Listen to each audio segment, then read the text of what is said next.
Rain-slicked streets reflected the chaos before it even arrived. Emily's fingers trembled around the strap of her bag, and in the corner of her eye, Shadow moved with a predator's grace, alert, silent, unyielding. She didn't need to understand why his ears were pinned back, or why his gaze followed every shadow. She only knew he had sensed it first.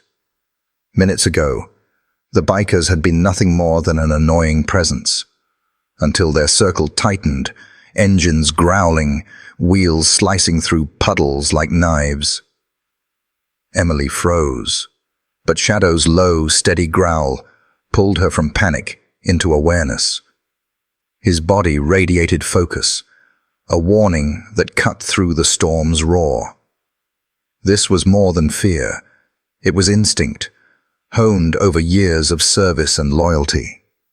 Shadow wasn't just a dog. He was a guardian, a sentinel standing between innocence and intent. And as the bikers' laughter rose over the rain, Emily realized the truth she had felt all along. Some heroes don't wear badges or uniforms. Some walk on four legs, with eyes that see beyond the chaos and a heart that refuses to turn away. That night, one dog's loyalty would become the line between tragedy and survival. The rain had passed an hour ago, but the streets still glistened as though holding on to the memory of the storm. Pavement slick with water mirrored the pale glow of the street lamps, each reflection trembling with every gust of night wind. Houses lined both sides of the road, quiet silhouettes with curtains drawn, their windows glowing faintly like lanterns in a sea of dark. To anyone passing by, the neighborhood would have seemed serene, almost too still, as if the world itself was holding its breath. 8-year-old Emily Carter walked slowly down the sidewalk, her small frame weighed by a backpack that looked almost too big for her. The straps rubbed against her shoulders, leaving faint red marks she would never complain about. Her shoes splashed in shallow puddles, the sound mingling with the soft hum she carried with her, a tune she had learned in music class. It was off-key, sweet and brave, a child's way of filling the quiet with something of her own. Beside her moved a shadow larger than hers, alive and watchful. Shadow, the German shepherd who had once served with the K9 unit, paced at her side with deliberate steps. His black coat shone under the flickering lamps, damp from the mist still clinging to the air. Every few strides, his ears twitched, catching noises Emily could not hear. His eyes, a steady amber brown, scanned the dim corners of the street, never settling for long. Emily's hand brushed against his fur from time to time, an unconscious motion, as though she needed to remind herself that he was real. Her father used to call Shadow the guardian, and though she was too young to fully understand what that meant, she felt it in the way the dog carried himself, alert, composed, as if he bore a responsibility heavier than any leash. She whispered to him now, voice light but full of affection. "Almost home, boy. Just a few more houses." Shadow's tail gave the smallest flick, a silent acknowledgement. The street lamp above them buzzed, then flickered, its light thinning into darkness before sputtering back to life. Emily slowed, glancing up nervously. The silence that followed pressed closer, broken only by the distant drip of water from a gutter and the faint rustle of leaves. Shadow stopped too, head turning slightly, nose testing the damp air. His body tensed for an instant before he resumed walking, but Emily noticed. She always noticed. Her neighborhood was the kind of place where people waved at each other from driveways, where children rode bikes in lazy circles during the summer. Tonight, though, it felt different, like something unseen lingered at the edges. Even the houses seemed to lean inward, their wooden frames groaning faintly as the cool night air settled around them. Emily clutched her backpack straps tighter.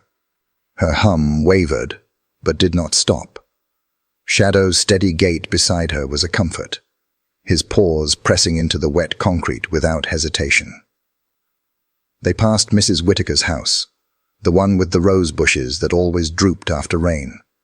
A porch light was left on, casting a small circle of yellow warmth. Emily wanted to pause there just for a moment, but Shadow pressed forward, guiding her onward with the certainty of a soldier who knew the safest path. At the corner, a puddle caught the glow of another lamp, stretching light into fractured shapes. Emily bent to peek at her reflection, her hair sticking to her forehead in damp strands, her wide eyes staring back at her. Shadow nudged her shoulder gently, urging her on, as if to say there was no time to linger in fragile things like reflections. The air carried the faint smell of gasoline mixed with wet asphalt, a scent that made Emily wrinkle her nose. She didn't know why, but Shadow's pace quickened. He was listening to something distant, something only he could interpret. Emily's voice broke the silence again. "You know, Mom says you used to be a hero. She says you saved people." Shadow did not understand the words, not in the way she meant them, but he caught the tone, the soft reverence, the trust, and pressed closer so that his fur brushed against her leg. Emily smiled faintly. They turned down the narrow stretch leading to her street. Here, the lamps stood farther apart, leaving shadows to creep across the pavement. The rhythm of Emily's humming slowed, then faded into silence as she felt the stillness press heavier. Shadow's body remained taut, his every movement precise, as though he were walking a perimeter no one else could see. A car passed on the main road behind them, its headlights sweeping briefly across the houses before vanishing. For a moment, Emily thought the sound might bring comfort, but it left the silence thicker when it was gone. She heard her own breathing now, quick and uneven. Shadow stopped suddenly, his ears sharp as arrows, his nose lifting. Emily froze too, clutching her backpack. The dog's posture alone was enough to still her voice.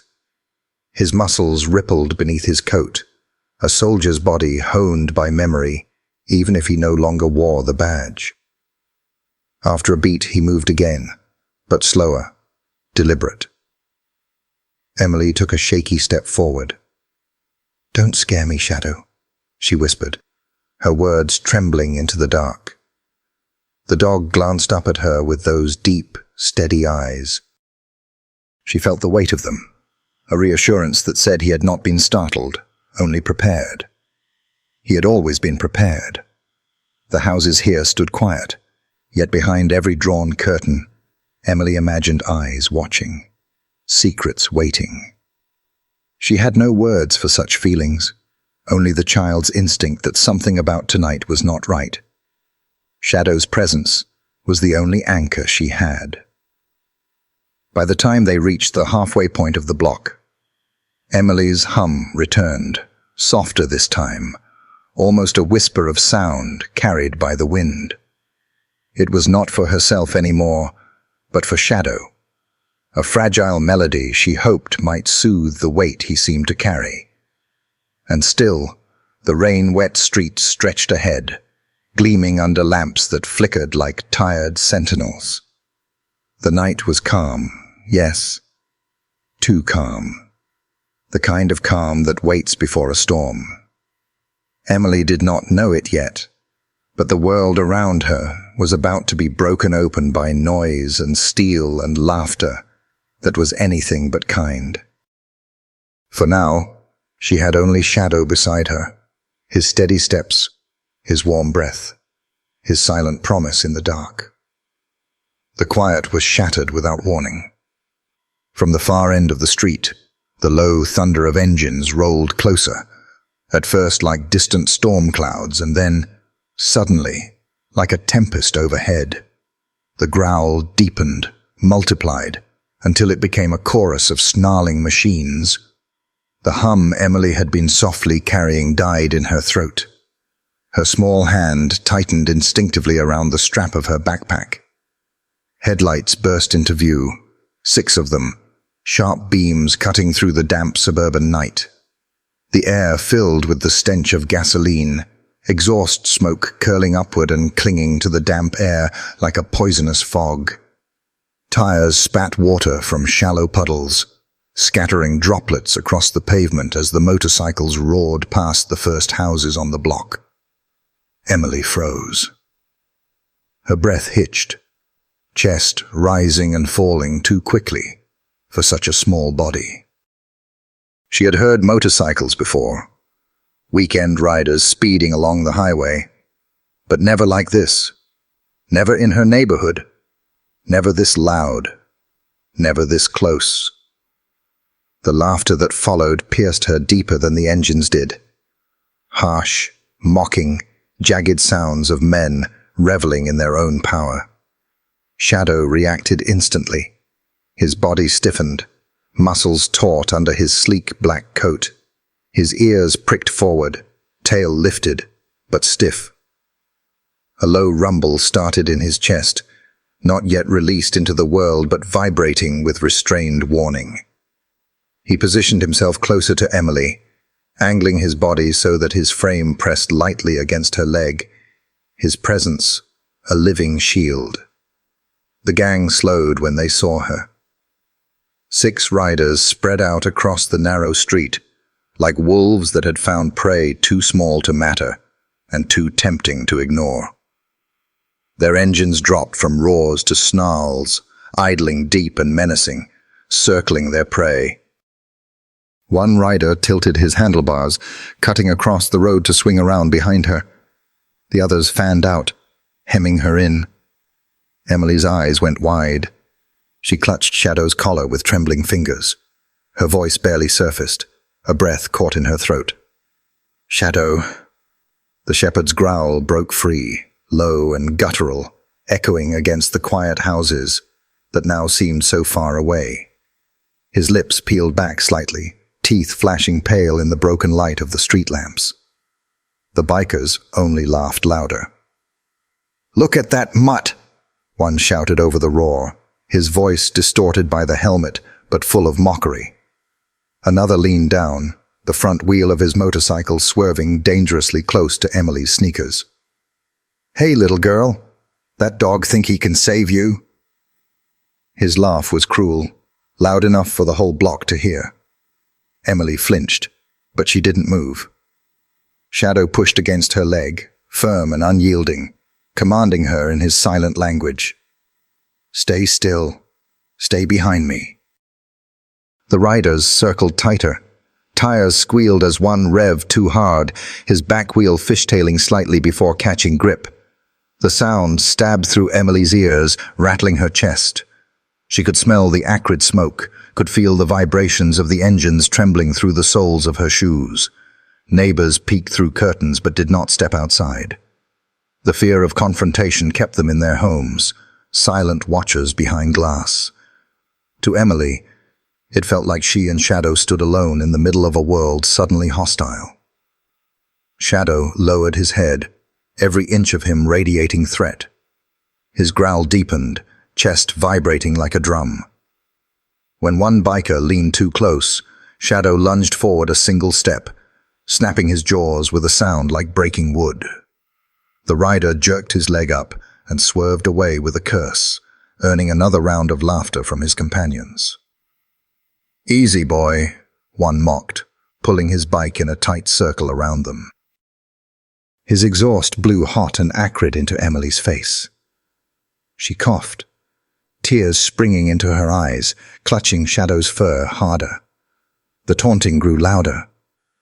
"Scared little girl. What's he gonna do? Bite through steel?"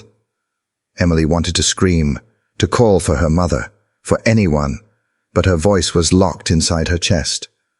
All she could hear was the hammering of her own heartbeat and the steady, terrifying courage of the dog standing between her and them. Shadow was unmoving, immovable. His body said everything she could not. "You will not touch her."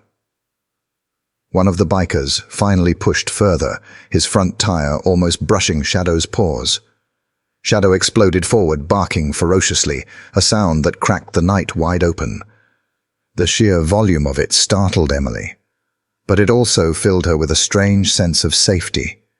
He was no longer just warning. He was declaring. The bikers roared with laughter at the spectacle. They were not frightened.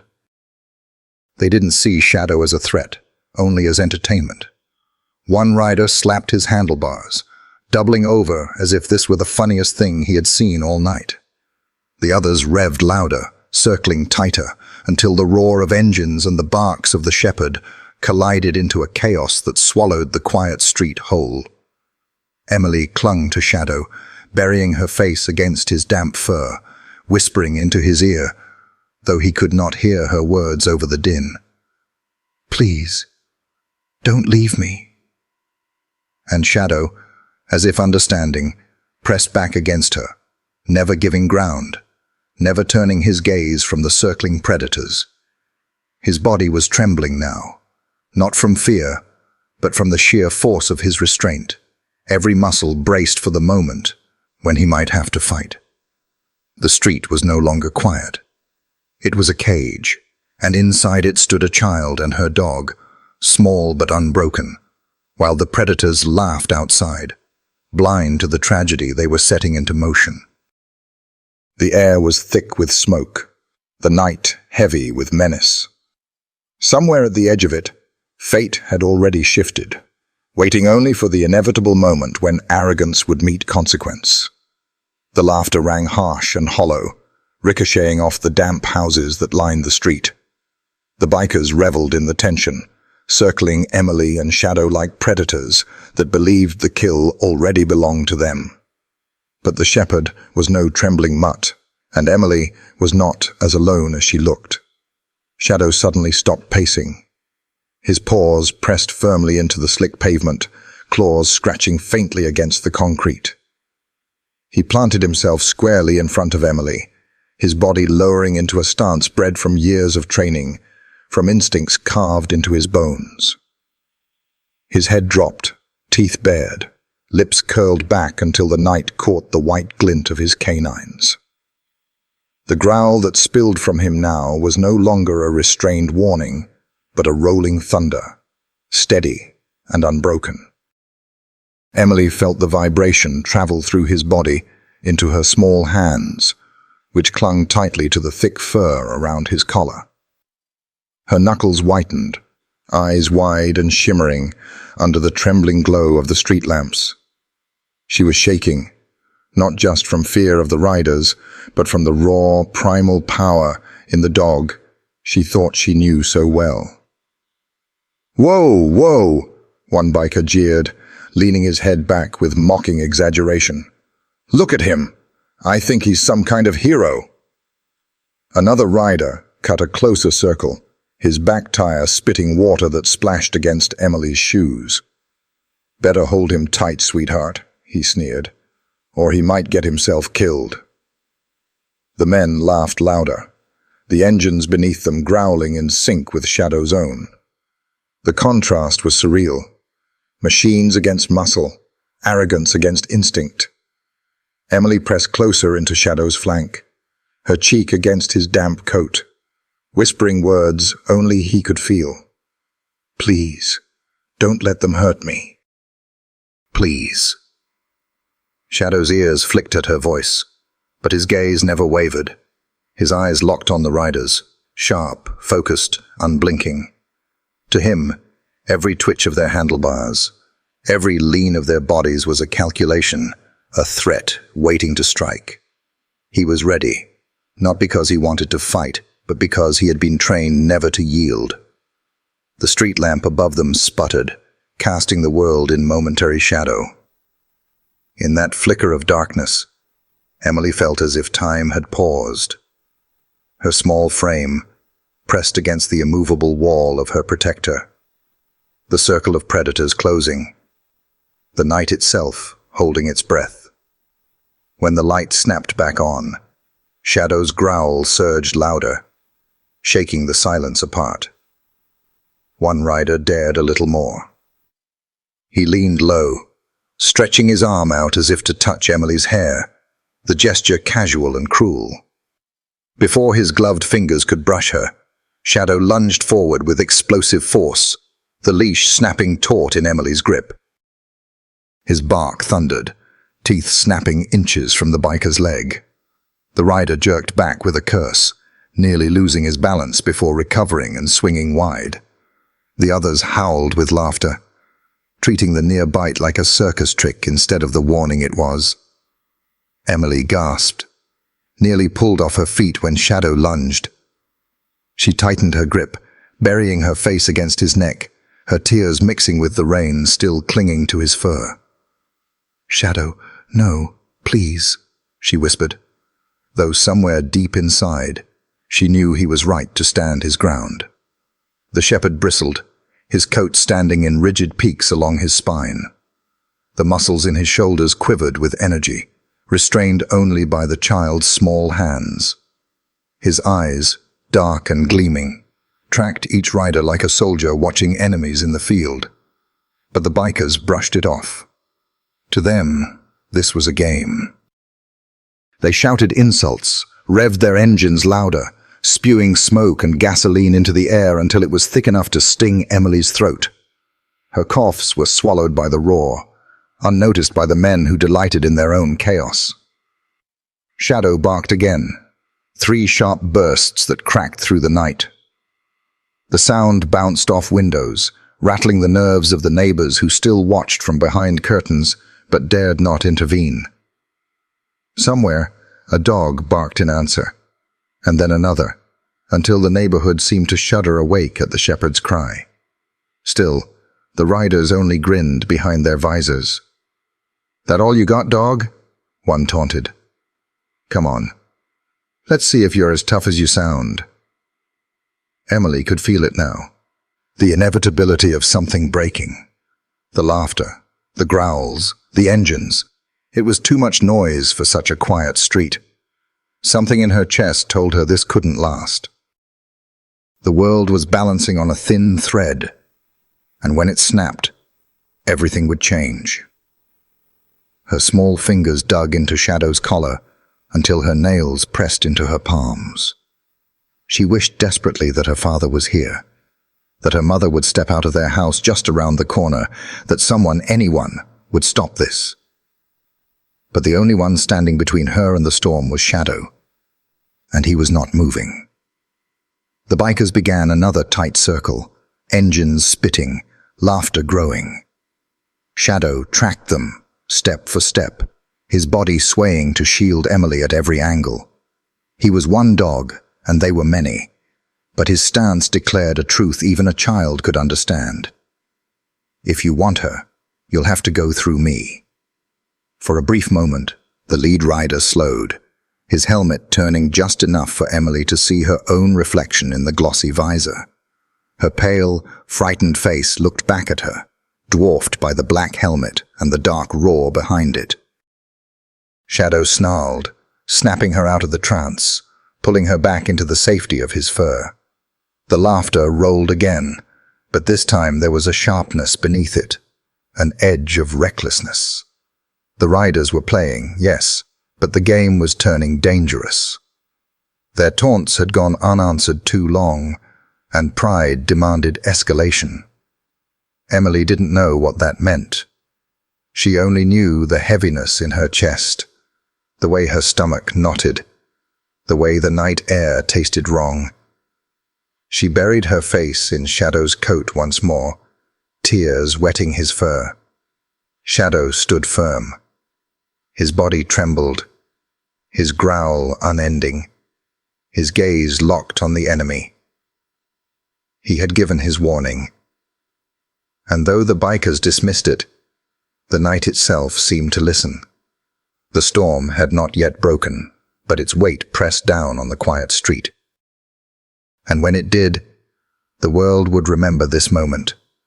The child clinging to her dog, the shepherd unyielding in the face of mockery, the laughter of men who had no idea they were dancing. The laughter did not fade. It grew sharper, louder, cutting into the night like jagged glass. The engines revved again, their guttural roar rising and falling in unison, like a pack of wild animals howling to one another. The street that had seemed too quiet moments earlier was now alive with menace. The riders tightened their formation. One swung dangerously close to Emily, his front tire spraying a fan of water from a shallow puddle that soaked her shoes. She stumbled back with a frightened gasp, clutching Shadow's collar with both hands. "Stay close," she whispered, though her words were more for herself than for him. Shadow pressed his flank against her leg, nudging her gently but firmly toward the inside of the curb. His instincts were sharper than steel. He had done this before, stood between danger and the vulnerable. His body moved like a wall, guiding Emily without ever letting her step out into the circle the bikers had created. The riders wove around them in loops, closing the circle tighter with each pass. Tires hissed against wet asphalt, exhaust spat smoke into the air, and helmets turned to watch her with blank, mirrored eyes that reflected only her fear. Emily felt as though the whole street had shrunk to a cage of headlights and noise, with no escape. The smell of gasoline stung her nose, acrid and suffocating. Each time an engine roared, her small chest seemed to rattle inside her ribcage. She tried to take deep breaths, but all she could manage were shallow, broken gasps. Shadow's senses sharpened further with every second. His ears tracked the engine's positions, swiveling like finely tuned instruments. His eyes flicked from one rider to the next, his muscles coiling tighter with each pass. His nostrils flared, drinking in the acrid scent of fuel mixed with adrenaline and damp asphalt. Every fiber of his being screamed of danger. One rider leaned close enough that Emily could see the tattoo snaking down his arm beneath the rolled-up sleeve of his jacket. He grinned at her, the cruel curve of his mouth visible even beneath the shadow of his helmet. "Scared, little princess?" he shouted over the noise. "That mutt can't save you forever." Emily shrank further into shadow, tears welling hot in her eyes. Her grip tightened until her fingers ached, but she could not let go. Shadow growled low, steady, his body angling to block her completely. The hair along his spine stood rigid, bristling like black thorns. The circle closed tighter. Engines revved higher, the riders weaving in and out, the tires spitting water and grit that sprayed Emily's legs. She whimpered softly, the sound drowned out by the mechanical chaos. To the bikers, her fear was invisible. To Shadow, it was a drumbeat in his chest. One rider braked hard, his back tire screeching against the wet pavement as he skidded sideways in front of them, blocking their path forward. Another closed off the rear, his headlights blazing directly into Emily's eyes. She raised her hand to shield herself, blinking against the glare. Shadow barked, sharp and furious. The sound cut through the engines like a blade, reverberating down the street. For a heartbeat, the riders hesitated, but only for a heartbeat. Then one leaned forward, revving louder, daring the shepherd to try again. Emily felt trapped. The houses she knew so well, safe places she passed every day, were only a few feet away, but their doors might as well have been miles out of reach. No one stepped outside. Curtains quivered, shadows shifted, but silence reigned from within. She realized, with a sinking dread, that no help was coming. Her knees trembled, threatening to give out. She bent low, pressing her face into Shadow's fur, clinging as though he were the last anchor to the earth. His warmth, his steady breathing, the vibration of his growl, these became her lifeline. Shadow shifted his stance, moving Emily closer to the brick wall of a corner house. His body wedged in front of her, pressing her firmly back against the safety of the wall. He stood broad and unyielding, his eyes never leaving the riders.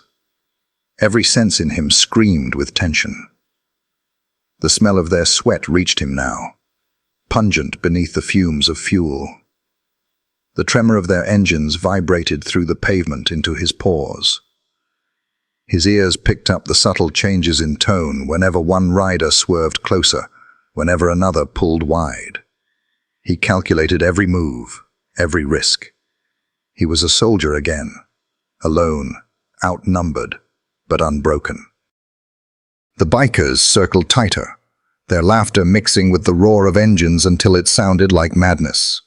One rider kicked his foot out as he passed, the boot slapping against the pavement inches from Shadow's snout. Shadow lunged, snapping his jaws with a sound like cracking bone. The rider jerked his leg back with a curse, wobbling before he regained balance. The others roared with laughter. "Careful, man. He almost got you," Emily sobbed softly, clutching Shadow as though he might disappear if she let go. "Please, Shadow, please," she whispered. The shepherd's growl only deepened, rolling through his chest like distant thunder. His eyes blazed with focus, following every movement of the circling pack. He would not yield, not one step. The street lamp above flickered again, sputtering out before flaring back to life. In that brief moment of darkness, Emily felt the world tighten around her.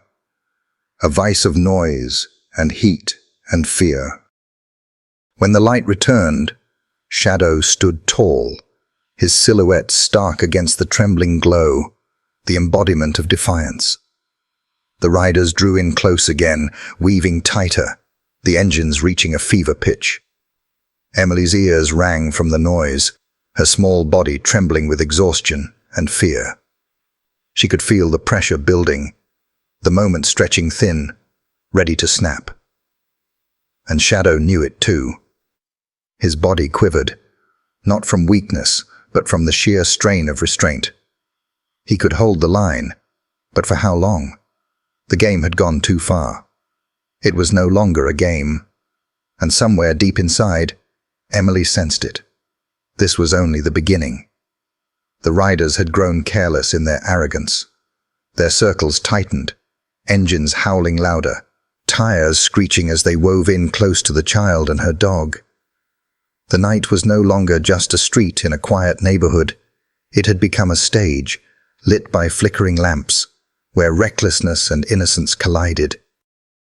Emily pressed herself harder against the wall, her breaths coming shallow and quick, her arms wrapped around Shadow's neck like a lifeline, burying her face in his damp fur. Shadow stood braced, chest low, growling, rolling endlessly as his eyes tracked each circling predator. His body spoke the warning no one else would hear. Stop now, or something will break. But the bikers did not stop. They only pushed harder. At the far end of the block, where the road widened into an intersection, one rider broke formation. His laughter tore through the air as he gunned his engine, swerving sharply into a reckless turn. He wanted to show off, to prove control, to raise the stakes of their game. The sound came first, the shriek of rubber against wet asphalt. A noise so violent it made Emily's teeth rattle in her jaw. She flinched, clinging tighter to Shadow, whose ears pinned back against his head at the piercing screech. The smell of burning rubber filled the air, acrid and suffocating. And then came the light. From the opposite side of the intersection, headlights burst into view, bright, blinding, barreling forward with unstoppable force. A delivery truck, heavy and fast, too close, too sudden. Its horn blared, a deep, desperate bellow that rattled the night. Time fractured in that instant. Emily's small gasp. Shadow's sudden bark, sharp and explosive.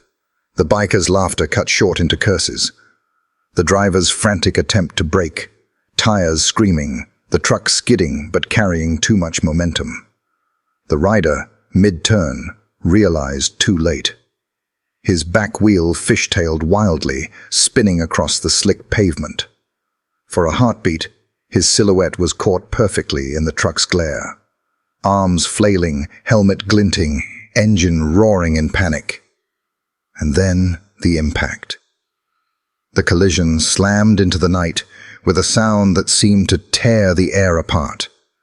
Metal crushed against metal, the motorcycle folding beneath the massive truck like paper. Sparks erupted, scattering orange light across the street. The rider's body was flung violently, the scream swallowed by the explosion of sound. Emily's hands flew to her ears, but she could not block it out. The crash reverberated through her bones, through the soles of her shoes, through every fragile part of her. She buried her face into Shadow's fur, trembling uncontrollably. Shadow barked again, louder, frantic, as though his voice could break through the chaos. His body pressed harder against Emily, shielding her from the sight, though the sound alone was enough to sear itself into her memory. The truck skidded sideways, tires carving black scars into the wet pavement. It came to a halt with a shuddering groan, steam and smoke billowing upward. For a long second, there was only the hiss of cooling metal and the faint drip of shattered glass hitting the street. Then came the silence. It was not peace.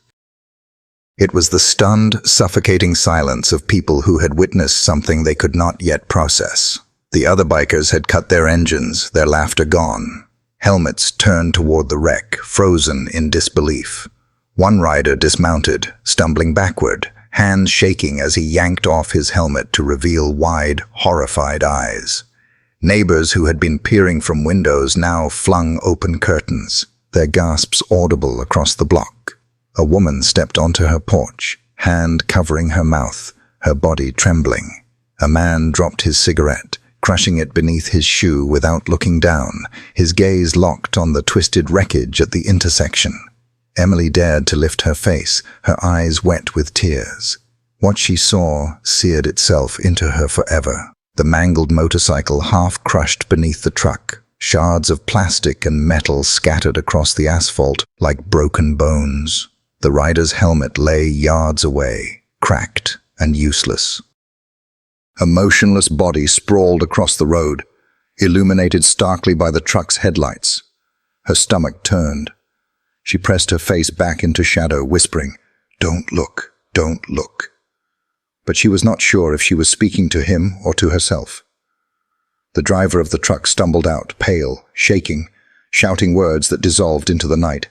"I couldn't stop. I tried. I couldn't stop." His voice cracked, torn apart by shock and guilt. One of the bikers screamed the rider's name, a raw, anguished cry that split the silence. He ran forward, dropping to his knees beside the body, his hands fluttering uselessly, as though he could undo what had already been done.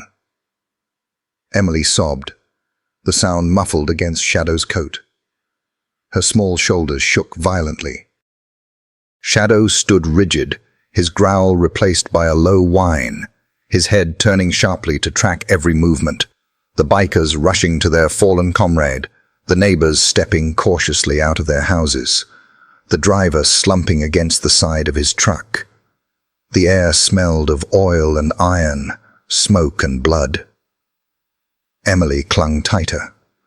She could not look at the street anymore. She could not bear the truth of what reckless laughter had summoned. Shadow, silent now, lowered his head over her shoulder, his warm breath steady against her cheek. He anchored her as the world spun, as the echoes of the crash replayed endlessly in her mind. Somewhere, sirens began to wail, faint at first, and then louder, racing toward the scene. But nothing, no flashing lights, no uniforms, no authority, could undo what had already been carved into the night. The game had ended, and in its place was tragedy, raw and undeniable, echoing through a street that would never again feel quiet. The roar was gone. For the first time since the engines had invaded the street, silence stretched across the neighborhood. But it was not a peaceful silence. It was the kind that followed catastrophe, heavy and unnatural, filled with the echoes of what had just shattered the night. Smoke rose from the intersection, curling upward in thick gray ribbons that clung to the damp air. It smelled of scorched rubber, oil, and something sharper, metallic, blood mingled with gasoline.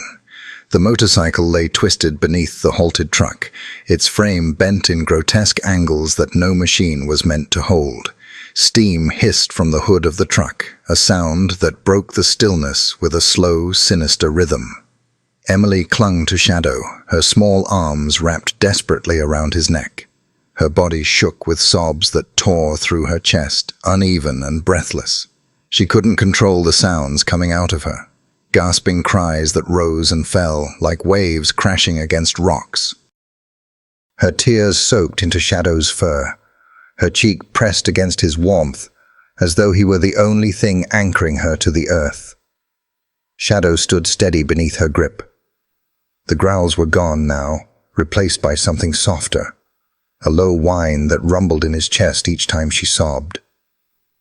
He pressed his head gently against her shoulder, then nudged her face with his nose, insistent but tender, forcing her to lift her head, to breathe. His eyes were steady, dark pools of calm in the storm around them. The bikers no longer laughed. Their circle had broken, their arrogance scattered like shards of glass across the pavement. Some sat frozen on their motorcycles, helmets still on, bodies rigid. Others had dismounted, stumbling toward the wreck in disbelief.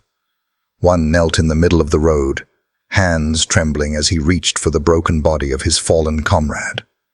His cries were raw, ragged, and ugly, carrying into the night with a sound no one could mistake for laughter. Neighbors spilled out of houses now, no longer able to stay hidden behind curtains.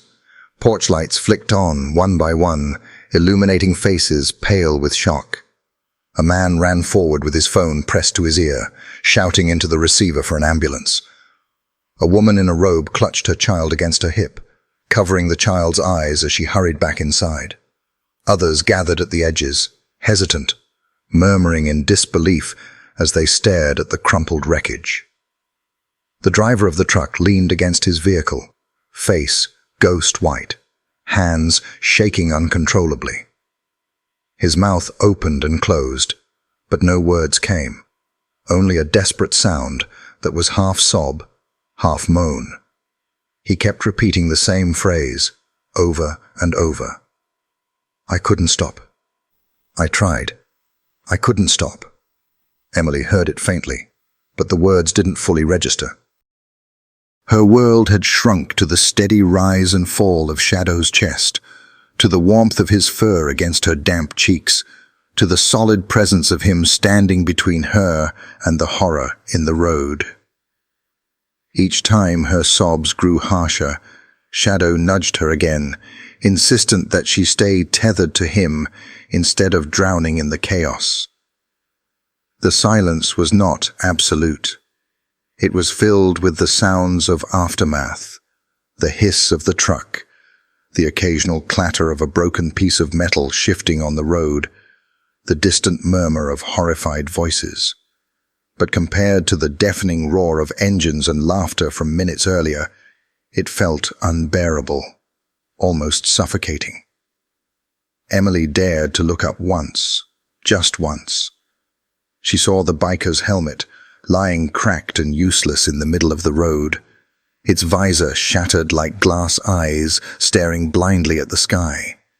She saw the outline of a body, too still, bathed in the harsh glow of headlights. Her stomach lurched, and she buried her face back into Shadow's fur with a whimper. The shepherd stayed firm, his gaze never straying from the chaos around them. He was not barking now. He was watching, reading the body language of the bikers, the bystanders, the frantic driver. His loyalty tethered him to Emily, but his instincts pulled him outward, tracking every movement, ready to respond if the danger shifted again. Sirens pierced the night then, faint at first, a distant wail that rose steadily, cutting through the heavy air. Red and blue lights flickered against the horizon, bouncing off the low clouds as emergency vehicles closed in. The sound grew louder, closer, until the street itself seemed to vibrate with their approach. Emily lifted her head slowly, her tear-streaked face glistening under the street lamps. The sight of the flashing lights brought no comfort. Not yet. They were too late. Nothing could undo what had already been lost in the intersection. But still, she clung tighter to Shadow, whispering hoarsely, "They're coming. It's okay now. They're coming." Shadow's ears twitched toward the sirens, but his eyes remained locked on Emily. He pressed his forehead against hers for a moment, grounding her with a quiet strength that words could never carry. The bikers looked uneasy now, shifting in their seats, glancing at one another with nervous energy. Their bravado had evaporated, replaced by fear of what came next. Their game was over, and the cost was lying broken in the road. The neighbors whispered louder, their voices carrying judgment and disbelief. Reckless punks, always racing. Now look what's happened. Another voice, softer but more damning. The chief's going to lose his mind when he hears. Emily didn't hear the words. She heard only the sirens, the steady hum of Shadow's breath, and the faint, distant cry of a man kneeling over his fallen friend. Smoke hung heavy in the air, blurring the edges of the scene like a cruel painting smeared by grief. The laughter that had filled the street minutes earlier seemed impossible now, like a memory from another life. All that remained was silence, sobs, and the steady pulse of blue and red drawing closer. Emily closed her eyes, letting the weight of exhaustion pull her deeper into Shadow's fur. She didn't know how long the sirens would take to arrive, or what would happen next. She only knew one thing. Without Shadow, she would have been lost completely in the chaos. His steady nudges, his warm body pressed against hers, had kept her anchored in a night that wanted to sweep her away. And though the silence pressed heavy, though the smoke stung her eyes and the cries tore at her heart, she knew this moment would never leave her. Neither the crash, nor the laughter, nor the silence that followed. It was carved into the street, into the night, into her bones. The sirens grew louder until they were all the street could hear. Red and blue lights flared against the night, bouncing across the wet pavement, and the white faces of neighbors gathered at the edges of the scene. The flashing colors bled into the smoke rising from the wreck, painting it in alternating hues of fire and ice. The first police cruiser screeched to a halt, followed by another, and then another. Doors slammed open, radios crackled, boots hit the pavement. Uniformed officers rushed forward, their voices sharp and commanding as they tried to cut through the stunned chaos. "Secure the perimeter," one shouted. "Get traffic blocked at both ends," another barked. Emily flinched at the sudden burst of voices. She had never seen so many officers move so quickly, their presence filling the street with authority that felt as heavy as the silence had been moments before. An ambulance arrived seconds later, its siren dropping to a piercing wail before cutting off. Paramedics spilled out, carrying equipment, their faces tight with grim determination. One knelt beside the broken rider in the road, while another rushed to check the truck driver, who was still slumped against his vehicle, pale and shaking. The neighborhood had transformed. Where there had been laughter and engines, there was now a flurry of uniforms, radios hissing with static, and neighbors whispering urgently to each other as they were pushed back. Children were pulled inside by frantic parents. Porch lights stayed on, casting long shadows over the gathering crowd. Emily clutched Shadow's fur tighter, her fingers buried deep, refusing to let go. A young officer approached her, kneeling down so that his face was level with hers. His eyes softened, though his voice was steady. "Sweetheart, you need to come with me, okay? Just for a moment." Emily shook her head violently, burying her face against Shadow's neck. The shepherd stayed rooted in place, his body pressed against hers like a wall, his gaze sharp as he watched the chaos unfold. His ears flicked at every new sound, the metallic clatter of a stretcher unfolding, the hiss of paramedics cutting through twisted metal, the murmur of officers passing updates through radios. "Easy," the officer whispered, lifting his hands slowly, palms open. "He can come with you. I promise." Emily looked up through tear-streaked eyes, her face blotched red from crying. "Don't take him away." Her voice cracked, barely audible, but Shadow pressed his head against her cheek, as though to underline her words. The officer nodded quickly. "No one's taking him. He stays. You both stay together." That assurance was enough to coax her into standing. She stumbled on shaky legs, her small body leaning heavily into Shadow for support. The shepherd guided her step for step, as the officer led them a few paces back from the wreck. Even there, the lights and noise pressed in. Behind them, the scene unfolded in grim detail. The paramedics worked furiously on the fallen rider, their gloves slick with blood, their voices clipped and urgent. "No pulse! Starting compressions!" one shouted. Another tore open a medical kit, tossing supplies to his partner, without looking up. The sound of chest compressions, steady and desperate, mixed with the hiss of oxygen tanks and the clicking of equipment. Emily squeezed her eyes shut, but she couldn't block it all out. The images and sounds seeped in anyway, painting themselves onto her memory. Shadow shifted, pressing closer, his head turning to block her view. His warm body anchored her, grounding her in the middle of chaos. The other bikers stood off to the side now, some with helmets off, their faces pale and stricken. One paced furiously, muttering curses under his breath. Another kept running a hand through his hair, shaking his head like he could undo what had just happened. Officers kept them corralled, forming a line between the gang and the wreck, their hands hovering near their holsters. Neighbors whispered to each other from the sidewalks. "Did you see what happened?" "They were circling that little girl." "Lord have mercy, it was bound to happen. The chief's gonna lose his mind." Emily caught pieces of it, the words "little girl" and "chief" clinging to her, even though she didn't understand the weight they carried. Her hand tightened in Shadow's fur again, the shepherd glancing back at her with eyes steady and unflinching. A sergeant arrived, barking orders into his radio. "We need traffic control. Shut down the block. I want a full report from every witness on this street." His gaze swept over Emily and Shadow, lingering for a moment, before he turned back toward the wreck. The paramedics' efforts grew more frantic. Defibrillator pads were placed on the rider's chest, and the electric shock snapped loudly through the air, followed by silence. Then another round of compressions. One paramedic shook his head grimly, but they continued, refusing to give up. The driver of the truck sat on the curb now, wrapped in a blanket one of the officers had given him.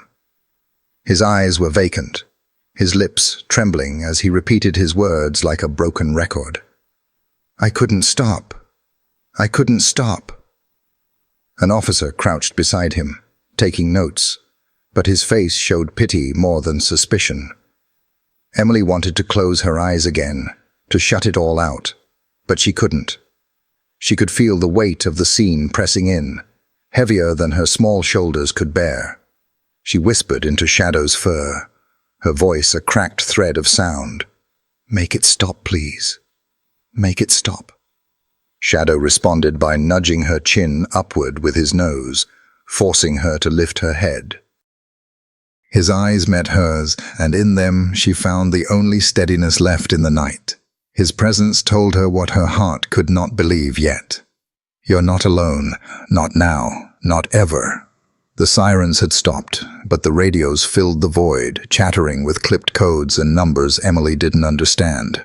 Officers moved with purpose, sealing off the area, speaking in low, urgent tones. Neighbors were pushed farther back. Someone began stringing yellow tape across the street, the plastic ribbon fluttering under the glow of the lamps. The world had changed. The quiet street she had walked moments earlier was gone, replaced by flashing lights, crackling radios, and the whispers of people trying to make sense of tragedy. And through it all, Emily clung to Shadow, her fingers knotted into his fur as though she feared the chaos would swallow her whole if she ever let go. The flashing lights washed everything in red and blue, pulsing like a heartbeat across the wet pavement. Officers shouted orders, paramedics worked with desperate urgency, and the gathered crowd whispered behind trembling hands. But for a moment, the center of it all, the wreck, the broken rider, the endless compressions, seemed frozen in time. Then, a new sound cut through the chaos. The squeal of tires, the slam of a car door. Heavy boots struck the pavement with the weight of someone who had run farther than his lungs could carry. The officers, at the edge of the perimeter, turned their heads as a figure broke through the wall of flashing lights. Alan Carter, police chief, father. His presence shifted the air instantly. The murmurs hushed, the officers stiffened, and even the paramedics glanced up with recognition. His uniform was sharp as always, his badge catching the strobe of the emergency lights. But his face carried something raw, something that even rank could not hide. "Where is she?" His voice was a low growl, tight and fraying. He pushed past an officer who tried to steady him, his eyes locked on the wreck at the intersection. The paramedics were still bent over the rider, their hands pumping, their voices clipped and tense. One of them reached for the helmet that had rolled yards away, lifting it with gloved hands. The cracked visor revealed nothing of the face beneath, but in their other hand was something far more damning. A necklace, a simple silver chain with a small locket, smeared with blood, but unmistakable. Alan froze where he stood. His eyes latched onto that necklace as if the rest of the world had disappeared. For a long, unbearable moment, he did not move, did not breathe. The lines of command and authority carved into his face dissolved into something hollow. "No," he whispered. His voice cracked, breaking the air like brittle glass. He stumbled forward, his boots splashing in shallow puddles, his hand reaching out as though he could stop time itself. When the medic placed the necklace on the stretcher, his worst fear crystallized into reality. Alan's knees buckled. The man who had stood unshaken through years of service, who had faced crime scenes and violence without faltering, collapsed in the middle of the street. He landed hard on the wet pavement, his hands trembling as they reached for his daughter. "Lily." His voice was ragged, torn from the depths of a father's soul. The paramedics hesitated, their training battling with their compassion. But when Alan reached for his daughter's body, no one stopped him. They knew. Everyone knew. He cradled her against him, ignoring the blood that stained his uniform, the lifeless weight of her form. His arms wrapped around her as though he could still protect her, as though he could shield her even now from the cruelty of the world. His sobs broke free, guttural and raw, echoing louder than the sirens. Officers turned away, their faces tight.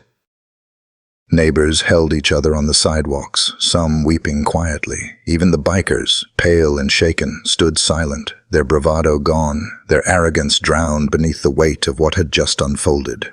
Emily, still holding Shadow, watched from a few yards away. Her tears had slowed into silent streams, her body trembling with exhaustion. She didn't fully understand everything, but she understood enough. She had seen the necklace before. She had seen Lily wear it at school, seen her smile when she touched it absent-mindedly during class. And now it was red with blood in her father's hands. Shadow pressed against Emily's side, his eyes fixed on Alan. The shepherd's ears drooped slightly, as if he too recognized the depth of what he was witnessing. His head lowered, a soft whine slipping from his throat. Alan rocked gently, his hand brushing the damp hair from his daughter's face. "I was supposed to keep you safe," he whispered hoarsely. "I promised you'd always be safe." His words cracked under the weight of guilt no one could carry. An officer approached cautiously, his hat pressed to his chest, but Alan shook his head violently. "Don't," he rasped. "Don't take her from me. Not yet." The paramedics exchanged glances. They had seen this before in different forms, on different nights. They knew when their efforts could no longer fight death. And so they stepped back, giving a grieving father the only gift left to give: time. The rain had stopped, but the pavement glistened beneath the lights. Drops clung to Alan's hair, sliding down his temples, mixing with his tears. His shoulders shook as he bowed his head, his cries muffled against his daughter's still chest. Silence spread through the scene again, not the stunned silence of after a crash, but the reverent silence of shared grief. Even the radios quieted, officers lowering their voices as though unwilling to break the fragile moment. Emily clutched Shadow tighter, burying her face against him once more. She did not need to see more. She already felt the ache that clung to the air, heavy enough to press into her own small chest. Shadow nudged her softly, as though reminding her to breathe, to keep going, even as the world fractured around them. For Alan, the world had already ended. The police chief who had stood like stone for years was gone, crumbled into a man, broken by loss. His hands, so steady in command, now shook as they clutched his daughter's lifeless body. His sobs carried across the intersection, louder than the whispers, louder than the sirens, louder than anything else. And for everyone who watched, officers, neighbors, even strangers, it was a moment that would never leave them. The image of Alan Carter, police chief, collapsing to his knees in the middle of the street, clutching his child, became a scar on the town itself. The night, that had begun in mockery and arrogance, now lay in ruins, soaked in grief, etched forever in memory.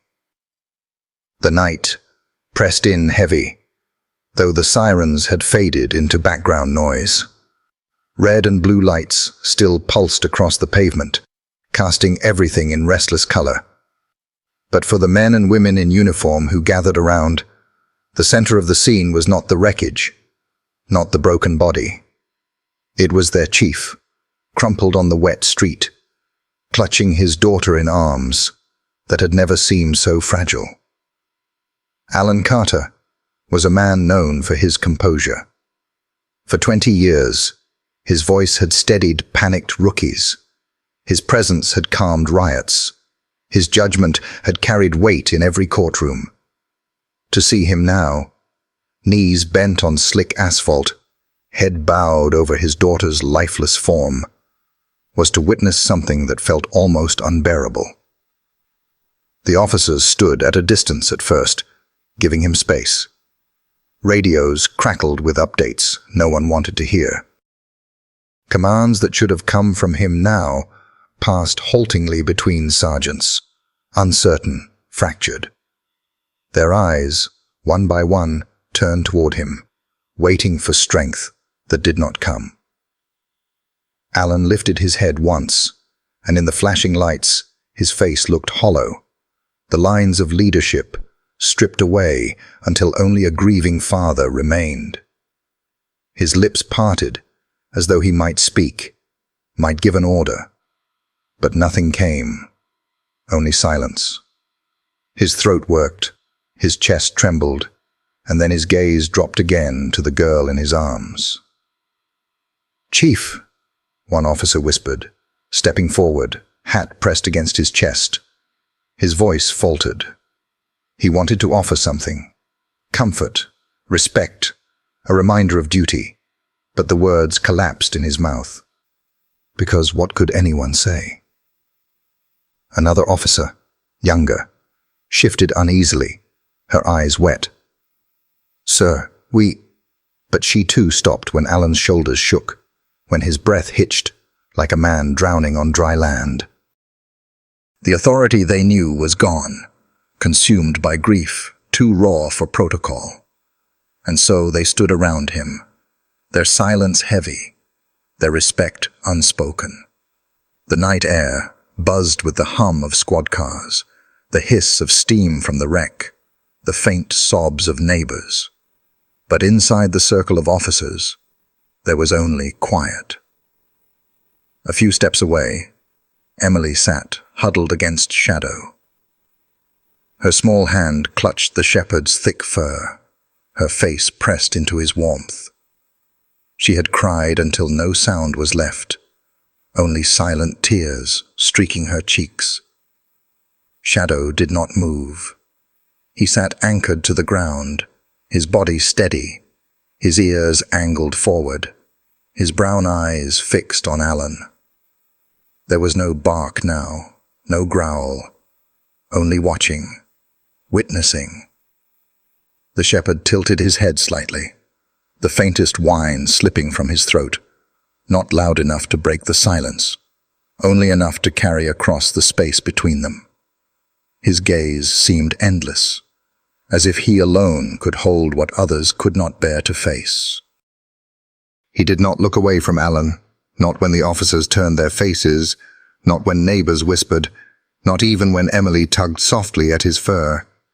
In Shadow's stillness, there was an honesty no words could reach. Alan clutched his daughter tighter, rocking gently, as though the motion could turn back time.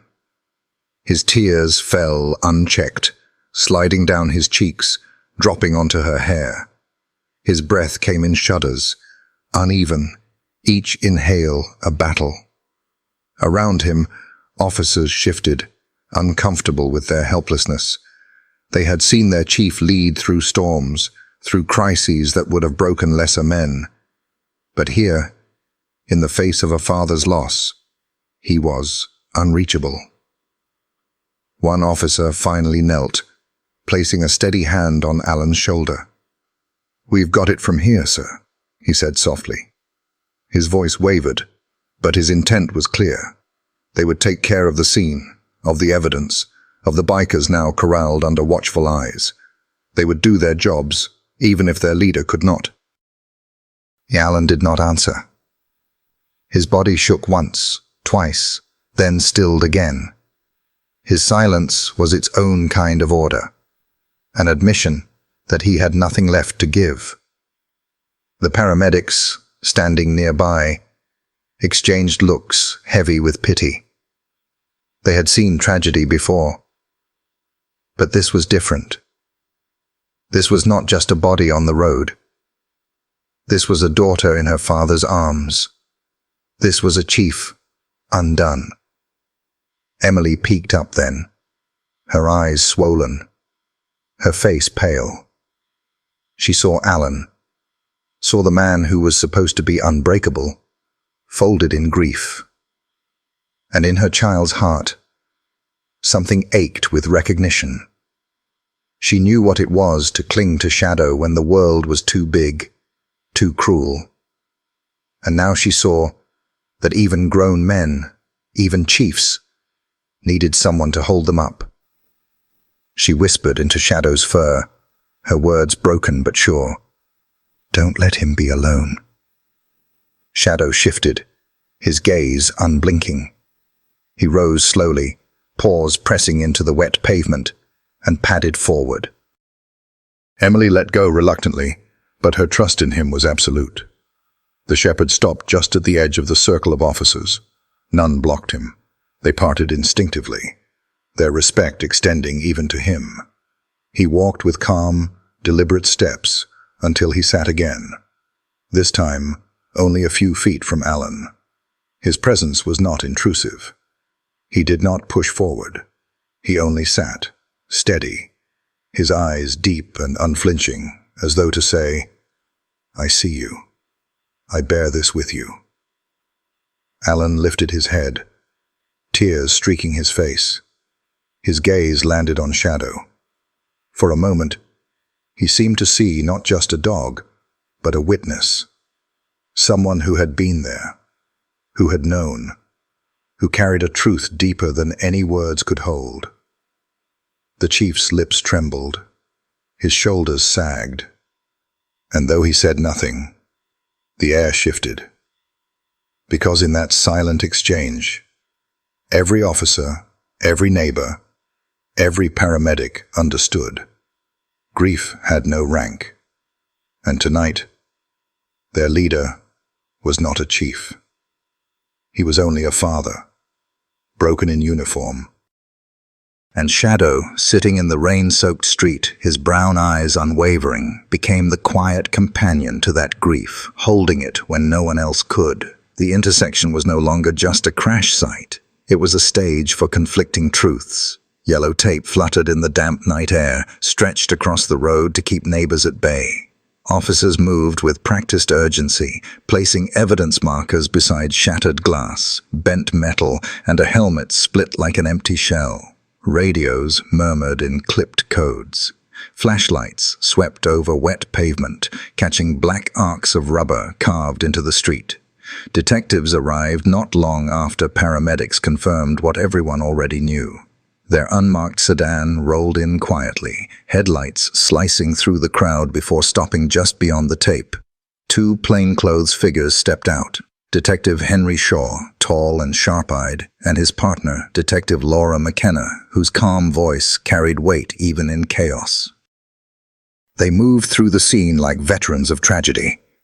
Shaw's gaze lingered on the mangled motorcycle beneath the truck. His lips pressed thin.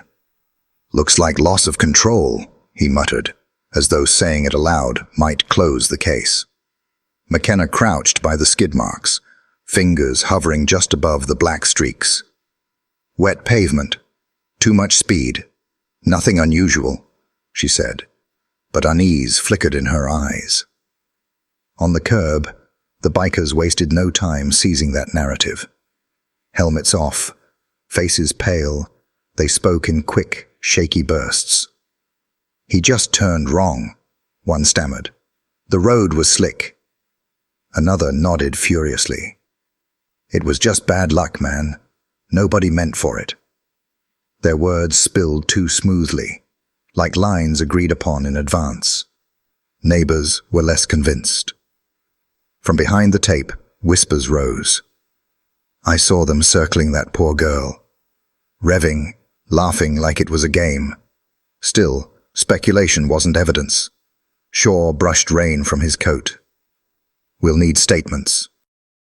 For now, it looks like a tragic miscalculation." A few feet away, Emily sat wrapped in a blanket far too big for her. Her face was pale, her eyes rimmed red, but her grip on Shadow's fur was iron tight. The shepherd hadn't left her side since the first siren arrived, his steady presence anchoring her in the chaos.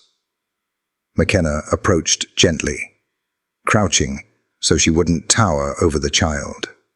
"Sweetheart," she said softly, "can you tell me what happened? Just what you remember." Emily swallowed hard. Her voice came as a whisper, fragile but clear. "They were circling me, laughing. They said my dog couldn't protect me." Shadow shifted, confirming her words with a low rumble that vibrated against Emily's cheek. His ears pricked, his eyes locked on the bikers. McKenna laid a hand on the girl's shoulder. "You're very brave for telling me." Then, rising, she repeated Emily's words to Shaw. He frowned, skeptical. Kid's imagination. But his gaze drifted back to the bikers, whose bravado was already crumbling under nervous mutters. Emily pressed her face into Shadow's damp fur. She didn't care if they believed her. She knew what she'd heard. Shadow knew too. His growls, his braced stance, his body shielding hers. It had all been real. The crowd's whispers grew louder. The neat story of accident was cracking, replaced by suspicion. Shaw and McKenna exchanged a glance. For the first time, doubt flickered across his face. It began subtly. One biker, a tall boy with restless hands, was pulled aside for questioning. His voice was tight, defensive. "I told you, it was just an accident." Shadow's growl cut through him, not a bark, but a low, deliberate rumble that silenced the boy mid-sentence. Officers glanced up. The shepherd's eyes were locked on him, sharp and unblinking. The boy tried to laugh it off, but the sound cracked. "What's his problem?" "He doesn't growl for nothing," an officer muttered. Shadow didn't lunge. He only held his ground, every muscle taut, his gaze fixed. The biker's defiance faltered. His answers shrank. Minutes later, another was questioned, a stockier rider gripping his helmet like a shield. "We were just fooling around. Nobody told him to take that turn. It was his choice." His voice was loud, almost rehearsed. Again, Shadow growled, louder. His lips peeled back just enough to flash white teeth. Emily clutched his fur, whispering, "Shadow, shh," though her eyes glimmered with relief. "He's got a read on him," one officer noted. "You can't use a dog's gut as evidence," another countered, though his gaze lingered on the rider, suspicion planted. The bikers grew restless, their earlier unity cracking. One snapped, frustration spilling over. "It's a damned dog. He doesn't know anything." Shadow's answer was sharp, his growl rolling like thunder. Officers moved quickly, separating the man from the group. Under pressure, his answers faltered. From behind the tape, neighbors whispered louder. "Look at the dog. He knows. You can't fool an animal like that." McKenna's voice was calm but firm. "Dogs don't lie. We'd be fools not to listen." For sure, doubt became unease. He muttered half to himself, "That shepherd knew before any of us did." The night wore on. The body had been carried away. Neighbors drifted home, and the bikers slumped pale against the curb. Officers collected statements that painted a fractured picture. Accident, arrogance, or deliberate harassment. The truth arrived not on the street, but on a screen. An officer approached McKenna, holding a phone. "Detective, you'll want to see this. Security footage from the gas station a block over, 5 minutes before the crash." The glow of the screen lit McKenna's face as the video rolled. Shaw leaned in. Skepticism hardened into grim certainty. The riders appeared, circling the lot like wolves. One leaned low, slapping a man's hat off. Others roared with laughter as the couple stumbled, groceries spilling. Another clip showed them weaving through cars, revving engines, taunting an older woman who dropped her purse in fright. McKenna's voice was flat. "This isn't play. It's intimidation." "And 5 minutes later," Shaw said, jaw tight, "they're circling a child." The officer glanced toward Emily. She wasn't imagining it. They'd been at it all night. McKenna looked back at the girl, still pressed into Shadow's fur. "You were right," she whispered to her. "We believe you now." Emily nodded, trembling. Shadow let out a quiet huff, satisfied, his gaze fixed on the riders who had mocked him hours earlier. Word spread quickly among the officers. What had been dismissed as an accident now bristled with new weight. Whispers sharpened. This wasn't recklessness. They pushed too far. Someone's dead because of it. The bikers shifted, defensive. "That doesn't mean anything. We were just messing around." But their words rang hollow. "Messing around that ends with a body," Shaw said coldly, "isn't just messing around." Statements were retaken. Contradictions surfaced. One rider insisted they'd left the gas station earlier. Footage proved otherwise. Another denied circling Emily, but her whisper and Shadow's growl told otherwise. McKenna snapped the phone shut. "This is evidence now. Get the hard copy pulled." Shaw exhaled, finally conceding what had been clear from the start. His gaze landed on Shadow. That dog knew before any of us did. And under the restless glow of flashing lights, the case shifted. The accident became an investigation. Tragedy turned into blame. The first clue had cracked the facade, and the rest would follow. The house should have felt safe. Emily's mother had tucked her in hours ago, smoothing the blanket, kissing her forehead, whispering reassurances that never reached her trembling heart.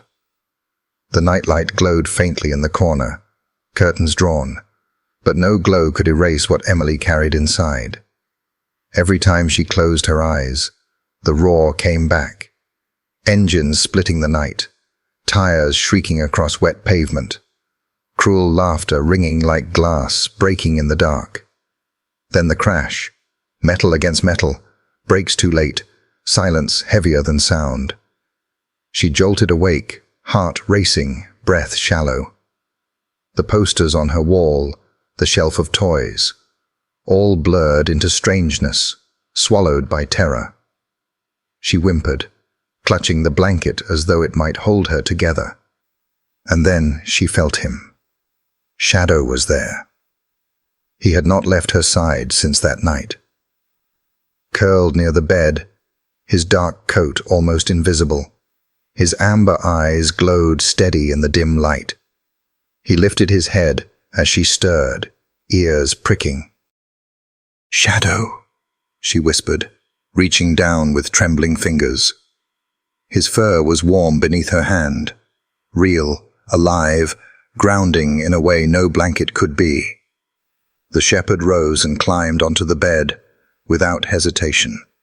He stretched along her side, pressing close, his weight solid, his warmth soaking into her shaking body.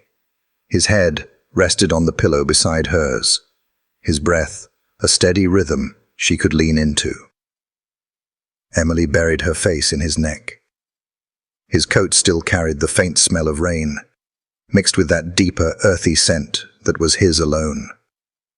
Her tears soaked his fur, but he only nudged her gently with his nose as if to say, "I am here. You are not alone." Still, the engine circled in her mind. Laughter mocked her in the dark. She clutched him tighter, her knuckles white. Shadow answered with a soft, low murmur. Not a growl, but a soothing sound, the noise he might make for a frightened pup. His tail thumped once, then stilled, anchoring her in the present. Emily tried to match her breathing to his. Inhale, exhale, inhale, exhale. Slowly, her sobs quieted, her breath sinking with his heartbeat. Her mother peeked in once. Sarah paused at the doorway, hand pressed to her chest, watching the girl curled into the dog.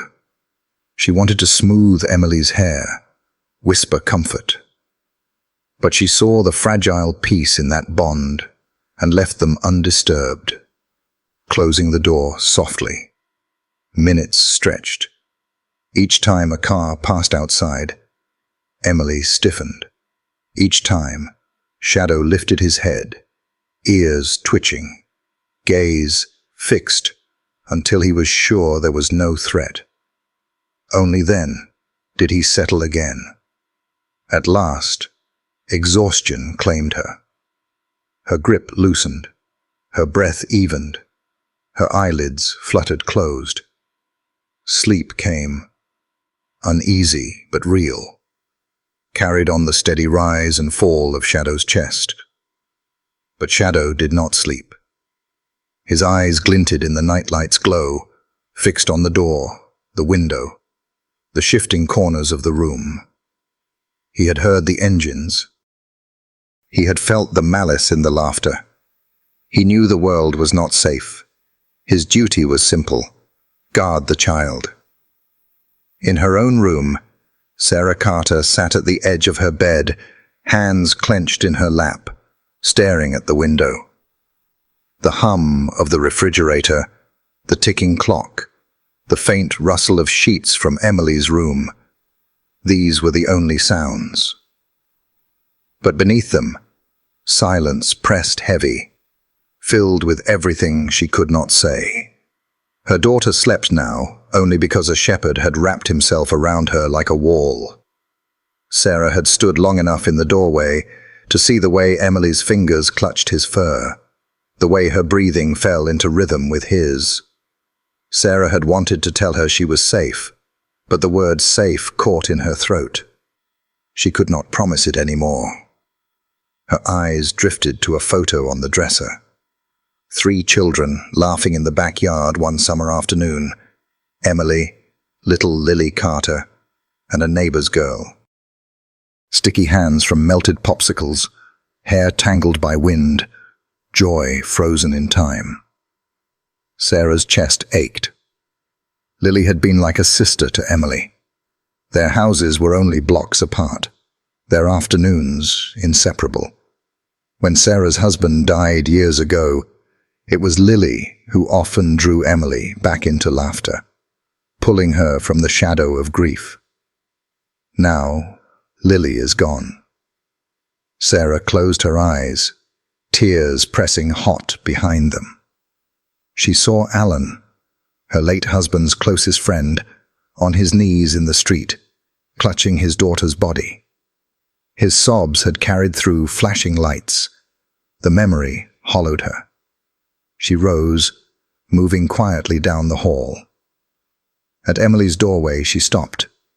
The nightlight cast a fragile circle of warmth, deepening the shadows beyond. Shadow lay on the bed, pressed close to Emily. His ears twitched at Sarah's presence, but he didn't move. His eyes followed her steadily. Emily murmured in her sleep, pressing her face deeper into his fur. Sarah's throat tightened. She sat on the edge of the bed, careful not to wake her. Her hand hovered over her daughter's hair, then fell back into her lap. She wanted to speak, to tell Emily Lily was with the angels, that the world still held goodness. But the words would ring false. Emily had seen too much. She had felt the engines circle her, heard the laughter, seen death explode into the night. There was no comfort strong enough. So Sarah whispered instead to the dog, "Take care of her." Her voice cracked with a plea she could not hide. Shadow blinked slowly, as if answering without sound. "I will. Always." Sarah's tears slid silently as she bowed her head. She thought of Alan, once her rock, now broken. She thought of the man who had carried her through widowhood, who had fixed leaks, brought groceries, and watched Emily on long nights. She didn't know if he would ever stand again. Emily whimpered in her sleep. Shadow pressed closer, his chest rumbling with a soft, soothing sound. Sarah brushed her daughter's hair at last, whispering, "I'm sorry. I'm so sorry." The night deepened. Rain tapped faintly against the gutters, marking the hours. The house was quiet, but Shadow remained alert. He began the night on the floor, pressed against the bed where Emily's hand could find him if she woke. Every sound was catalogued: the creak of a floorboard, the sigh of pipes, the groan of settling wood. To others, silence. To him, a map of vigilance. When a board creaked in the living room, he rose immediately, muscles coiled. He padded out, silent as shadow itself. He found Sarah asleep on the couch, her head tilted awkwardly, a blanket slipping from her shoulder. He studied her breathing, nose twitching, until satisfied she was safe, then circled the room, claws clicking softly on hardwood, before returning to the hall. Back in Emily's room, she stirred, caught in another dream. she whimpered, clutching at the blanket. Shadow climbed onto the bed again, settling beside her. Her hand found his neck, fingers curling into fur. Her breathing steadied almost instantly. The hours stretched like this. Emily drifting in and out of fragile sleep. Shadow keeping vigil. Each time she stirred, he pressed closer, his breath steady against her cheek, the rhythm her own body mirrored. Each time the wind rattled the window pane, or the pipes groaned, he lifted his head, ears sharp, before lying down again. To Emily, half aware, he was everything. Warmth, weight, certainty. She trusted him more than words could hold, trusted him to stand against the engines that haunted her dreams. And Shadow understood. He knew her hand gripping his fur was not only comfort, but a plea. Don't let them come back. Near dawn, Sarah stirred in the living room, stiff and aching. She padded down the hall, pausing at Emily's door. What she saw stilled her. Emily curled tightly, hand locked in Shadow's fur, the dog awake and watchful, eyes gleaming in the dim light. Shadow looked up, meeting her gaze. There was no bark, no sound, only an exchange. She is safe. I am here. Sarah swallowed hard. For the first time in days, relief threaded through her grief. She whispered, "Thank you." Shadow lowered his head again beside Emily's, his breath steady, his eyes unblinking. Outside, the world was still uncertain, still cruel. But inside this small room, a girl slept because a dog refused to. Shadow never closed his eyes. He bore the weight of the night in silence, the guardian who carried a child's trust, as if it were the most sacred duty in the world. By morning, Oak Ridge was no longer quiet. News traveled faster than sleep, carried in late-night calls and glowing screens. By dawn, the whole county knew. The police chief's daughter had been killed in a street crash. What began as a single moment in the shadows of a neighborhood now belonged to everyone, a wound laid bare. The intersection was cordoned off, the wreckage cleared. Only black skid marks, a shard of plastic, and the faint metallic tang in the air remained. Still, people came. By noon, flowers lined the curb. A teddy bear sat in the drizzle, its fur darkened by rain. A child's note, tucked under a stone, read in crooked letters, "We miss you already, Lily." Neighbors clustered by the tape, their voices hushed but heavy. Alan's little girl. She was just a block from home. Those boys, always racing. I told my husband this would happen. It was grief, but also suspicion. And because Alan Carter was not only a father, but the town's chief of police, the questions cut deeper. If his family wasn't safe, whose was? At the diner, voices rose sharper. Coffee cooled as people leaned across booths. "They say it was an accident," one man muttered, "but my cousin lives near there." Said those bikers were circling her, taunting her, like a pack of animals. "Accident?" a woman snapped. "They've been scaring people for months. Somebody should have stopped them." The waitress whispered as she refilled a cup. "And now, it's the chief's daughter. God help those boys. This town will want their heads." By evening, candles flickered at the crash site. Mothers wept openly. Fathers stood stiff, arms crossed, jaws tight. Teenagers shifted uneasily, the weight of mortality pressing in. Emily stood at the edge with Sarah, clutching a daisy. She laid it gently with the rest, silent. Shadow pressed against her leg, his eyes scanning the crowd. People noticed him. "That's the dog," someone murmured, "the one who never left her side." Emily heard, but pressed her face into Shadow's neck. His warmth was all that held her steady. The next day, whispers hardened. Social media filled with grief, then fury. Lock them up. Make them pay. The bikers' names spread, parents pulling their children close when they heard them. At school, teachers spoke in subdued voices. I had him in class once, always restless, always pushing the line. 2 days later, the bikers themselves appeared. They came to the police station in hoodies and jeans, not leather, hoping to look like grieving friends caught in tragedy. Their leader, tall and unblinking, faced the cameras. It was an accident, he said, hands spread wide. A freak accident. We're grieving too. He was our brother. We never wanted this. Behind him the others nodded solemnly. To the cameras it looked like sorrow. But when the microphones dropped, the masks slipped. They leaned on the railing outside, smirking. Murder? Can you believe that? One sneered. We didn't touch her.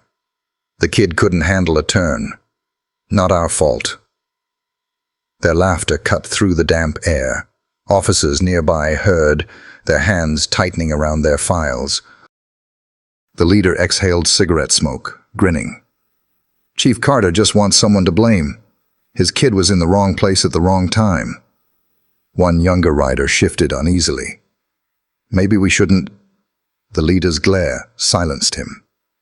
We didn't kill anyone. Let them try. The laughter carried across the street. Townsfolk gathered with flowers turned their heads, outrage stiffening their faces. Don't look, one mother whispered to her son, pulling him away. But people saw, and whispers became fury. Inside, Detective McKenna stood at the window, jaw tight. They're laughing, while that family buries a child. Shaw leaned against a desk, arms crossed. They think they're untouchable. If it stays an accident on paper, maybe they are. McKenna tapped a photo pinned to the evidence board. Grainy footage of riders circling pedestrians at the gas station. They want to act like victims of chance, but this shows a pattern. Intimidation escalating. They pushed, and someone paid the price. Shaw didn't argue. He only sighed. We'll need more. Something that ties it straight to that night. Outside, the gang jeered again. The dog's not a witness. The kid's scared. Nobody's gonna believe her. But they underestimated the power of grief turned to anger. At the grocery store, customers muttered between aisles. They're mocking us, standing there laughing.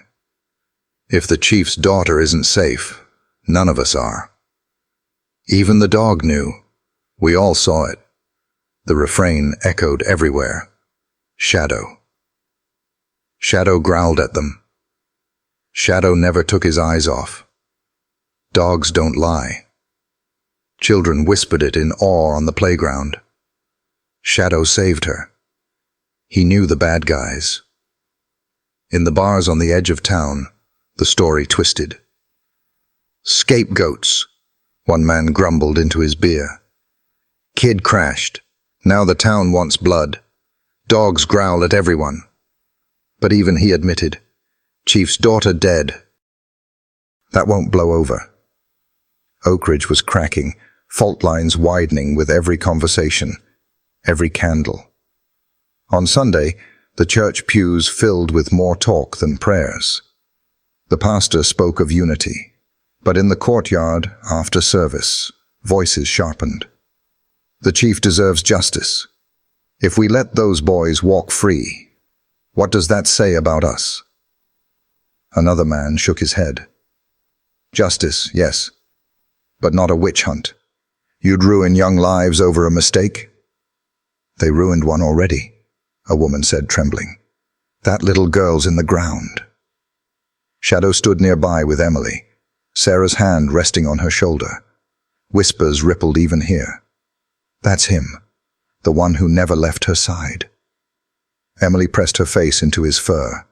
overwhelmed. She didn't understand how some could still defend the bikers, but Shadow's steady presence held her upright.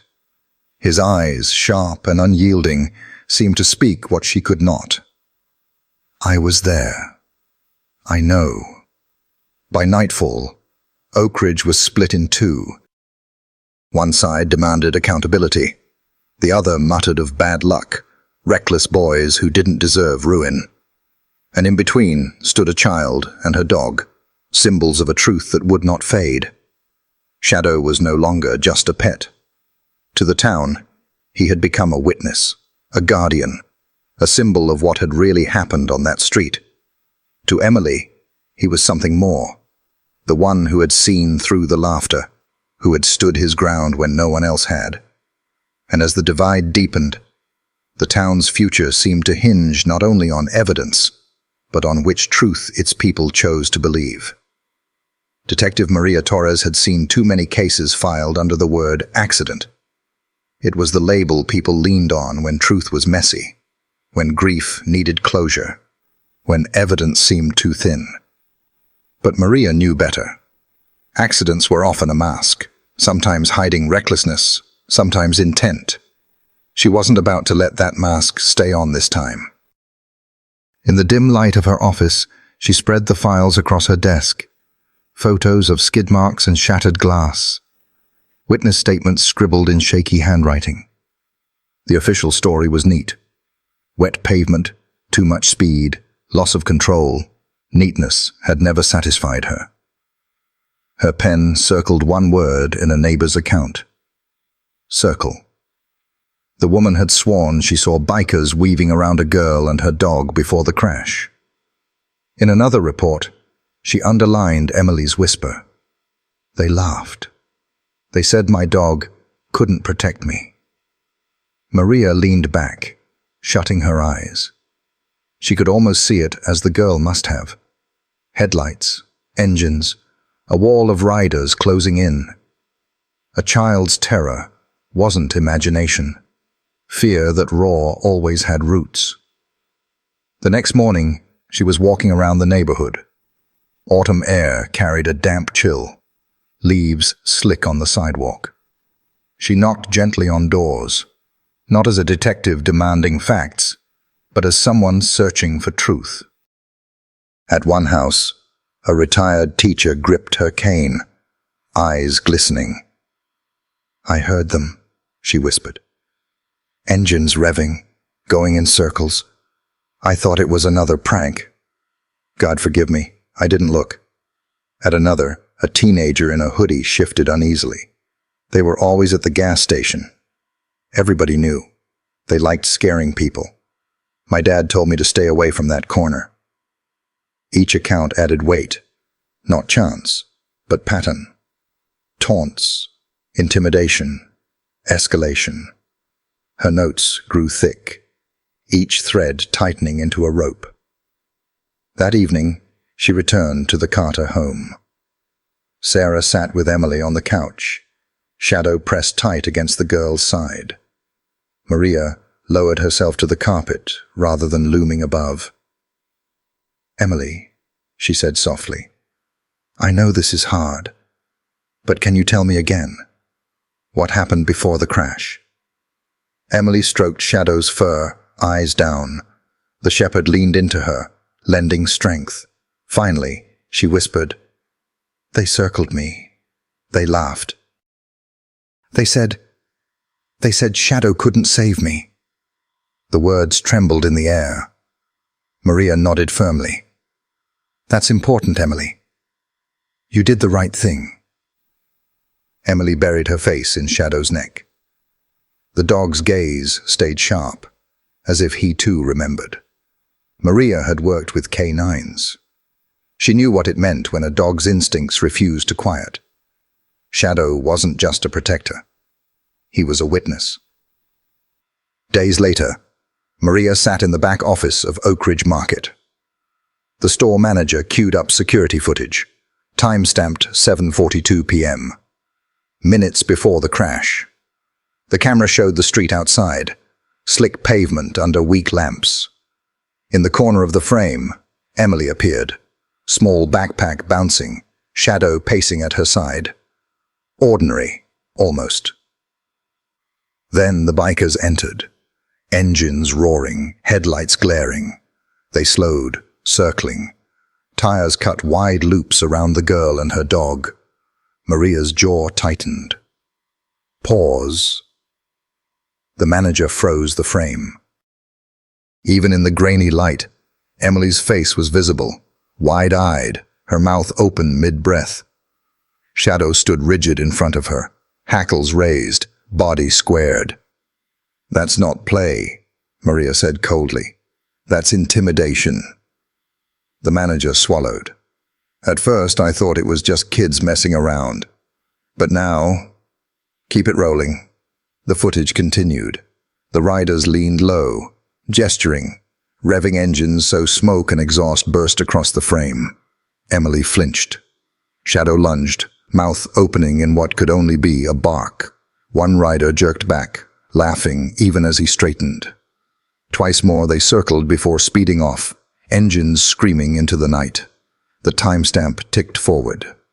4 minutes later, the crash would come. Maria pressed her hand flat to the desk, steadying herself. This wasn't recklessness. This was cruelty, sharpened into a game. And a child had been its pawn. She straightened. "I need a copy, every frame." The manager fumbled to comply. Maria left with the drive in her bag, and the image burned in her mind. A terrified girl, a defiant dog, and a circle of predators. That night, back at the station, she replayed the footage, again and again. Each time her eyes returned, not only to Emily's fear, but to Shadow's stance. Instinct, warning, unflinching. Shaw appeared in the doorway, coffee in hand. "Still here?" Maria didn't answer. She hit play. He watched in silence. By the time the riders sped out of frame, his skepticism had cracked. "That's not a damn accident," he muttered. "Exactly," Maria said. He hesitated. "The DA's going to argue it doesn't prove intent. Circles could mean anything." Maria turned, her eyes sharp. "Look at the girl's face. Look at the dog." They were terrified. Minutes later, there's a body. That's not a coincidence. That's cause and effect. Shaw rubbed his face, exhaling. "So we push it." Maria nodded. "We push it." The next step was the hardest. Emily needed to see the footage. The conference room was dark except for the glow of the projector. Sarah sat with her daughter, hand on her shoulder. Shadow lay at Emily's feet, pressed close, his amber eyes watchful. Maria crouched beside them. "Emily, this is just a video. If it's too much, tell me and we'll stop. Okay?" Emily nodded, lips tight. The footage began, grainy black and white. Emily appeared, walking with her backpack. Then the bikers, the circling, the mocking gestures. Emily gasped. "That's it." That's when he said it. Maria leaned closer. "Said what, sweetheart?" Emily's eyes filled. He said, "Your dog can't save you." The words dropped into the room like stone. Sarah's face blanched. Maria wrote the quote with a firm hand. Then Shadow moved. As the rider leaned on screen, the shepherd stiffened in the room. Hackles up, ears forward, a low growl rolling from his chest. His eyes locked on the projection, lips baring teeth. Everyone froze. Emily clutched his collar. "See? He remembers. He knows it was them." Sarah whispered, shaken. "He recognizes it." Maria's throat tightened. She had seen dogs react before, but this wasn't random. This was a memory. On the screen, the rider jerked back, laughing. In the room, Shadow's growl rose in perfect sync, as though the moment had never ended. When the bikers finally sped off, and Emily stood trembling under the lamp, Maria paused the footage. Shadow's growl faded, but his body stayed taut, eyes fixed on the frozen image. Emily buried her face in his fur. "It's okay. You don't have to fight anymore. They can't hurt us here." Only when the projector clicked off did Shadow relax, though his eyes still lingered on the blank wall. Maria looked at Sarah. "He confirmed it. He knows, just like Emily." Sarah brushed her daughter's hair. "What happens now?" Maria's answer was steady. "Now we prove it. The footage, Emily's words, Shadow's reaction. It all lines up." They didn't just cause chaos. They targeted her, and the jury will see that. Emily sniffled, hope breaking through. "So people will believe me?" Maria crouched again, meeting her eyes. "I already do, and soon everyone else will too." Shadow gave a soft whine, nudging Emily's cheek. She smiled faintly, wrapping her arms around his neck. The truth was no longer whispers. It had weight now, visible, undeniable. Carried not only by a child's words, but by the growl of a dog who remembered exactly what danger had smelled like. The office of Chief Alan Carter had always been a place of order. Commendations lined the walls, photographs captured handshakes with governors and senators, plaques honored years of service. The shelves behind his desk held binders of cases solved, crimes answered with justice. But tonight, none of it mattered. Alan sat slumped at his desk, the overhead light carving harsh lines across his face. His jacket lay crumpled in a corner, his tie discarded on the floor. In front of him, on the scarred surface of the desk, rested a silver necklace, its chain bent, its locket smeared with blood. He stared at it, as though the entire weight of his world had been distilled into that fragile piece of jewelry. His hand twitched toward it, but each time his chest seized, his throat locked, and he pulled back. It wasn't just an object. It was Lily. Touching it felt like holding her and losing her again all at once. The silence pressed in. This office had once been his fortress, a place of command. Now it was a tomb, echoing with his failures. Protector. The word mocked him from every plaque on the wall. He had sworn to safeguard the innocent, and yet when the line cut through his own home, he had failed. Images crashed over him, Lily laughing at breakfast, the way her hair caught the autumn sun as she skipped out the door, the medic's hand holding the bloodied necklace, her lifeless body collapsing into his arms. Alan gripped the desk until his knuckles blanched. "What good are commendations?" he rasped, "when you can't protect your own child?" The words bounced off the walls like accusations. He rose, pacing. The photos mocked him, younger Alan shaking hands with officials, standing tall in parades, smiling at graduations.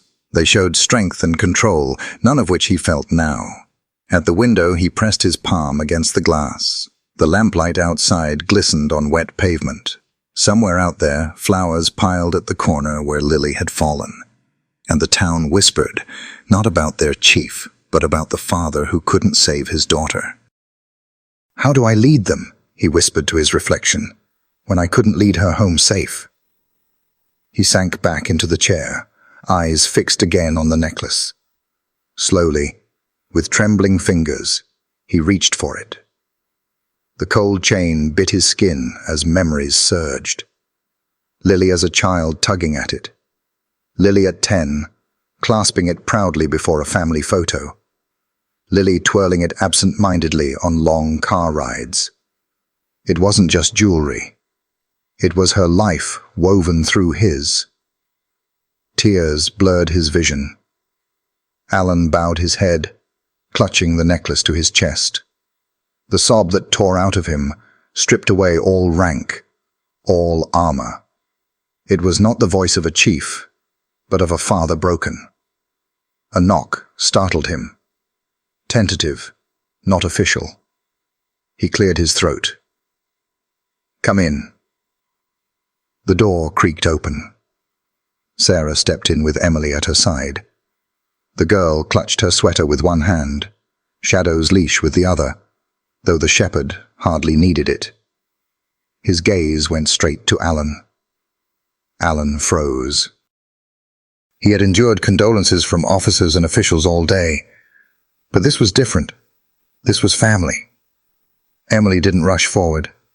She stood quietly, eyes rimmed red. "Mom said we should come," she whispered. Alan gestured weakly toward the chairs. "Sit." Sarah guided Emily forward. Shadow ignored the chairs entirely. He walked straight to Alan and stopped. For a long moment, he only stood there. Then he lowered his head onto Alan's knee. Alan's breath caught. The weight of it, warm, alive, was more than he could bear. Those amber eyes met his, steady and unwavering. The same eyes that had seen what he couldn't stop. Shadow didn't flinch from his grief. He bore it. Something inside Alan broke. The necklace slipped from his hand onto the desk.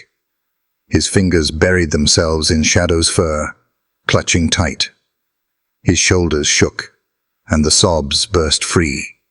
Raw, unstoppable. He bent forward, forehead pressed into the shepherd's head, clinging as though the dog alone could keep him from shattering. Emily stared, wide-eyed. She had never seen her father undone. The man of command was crumbling, his voice jagged with grief. Unsure, she clutched the hem of her sweater until her knuckles whitened. Shadow stayed, unmoving, steady against the storm. His head pressed harder into Alan's knee, his breath slow and grounding. Sarah reached across the desk, touching Alan's hand. "Let it out," she whispered. "Don't carry it alone." He couldn't answer, only cry harder. Emily slid off her chair and walked quietly around the desk. Without a word, she laid her small hand on his back.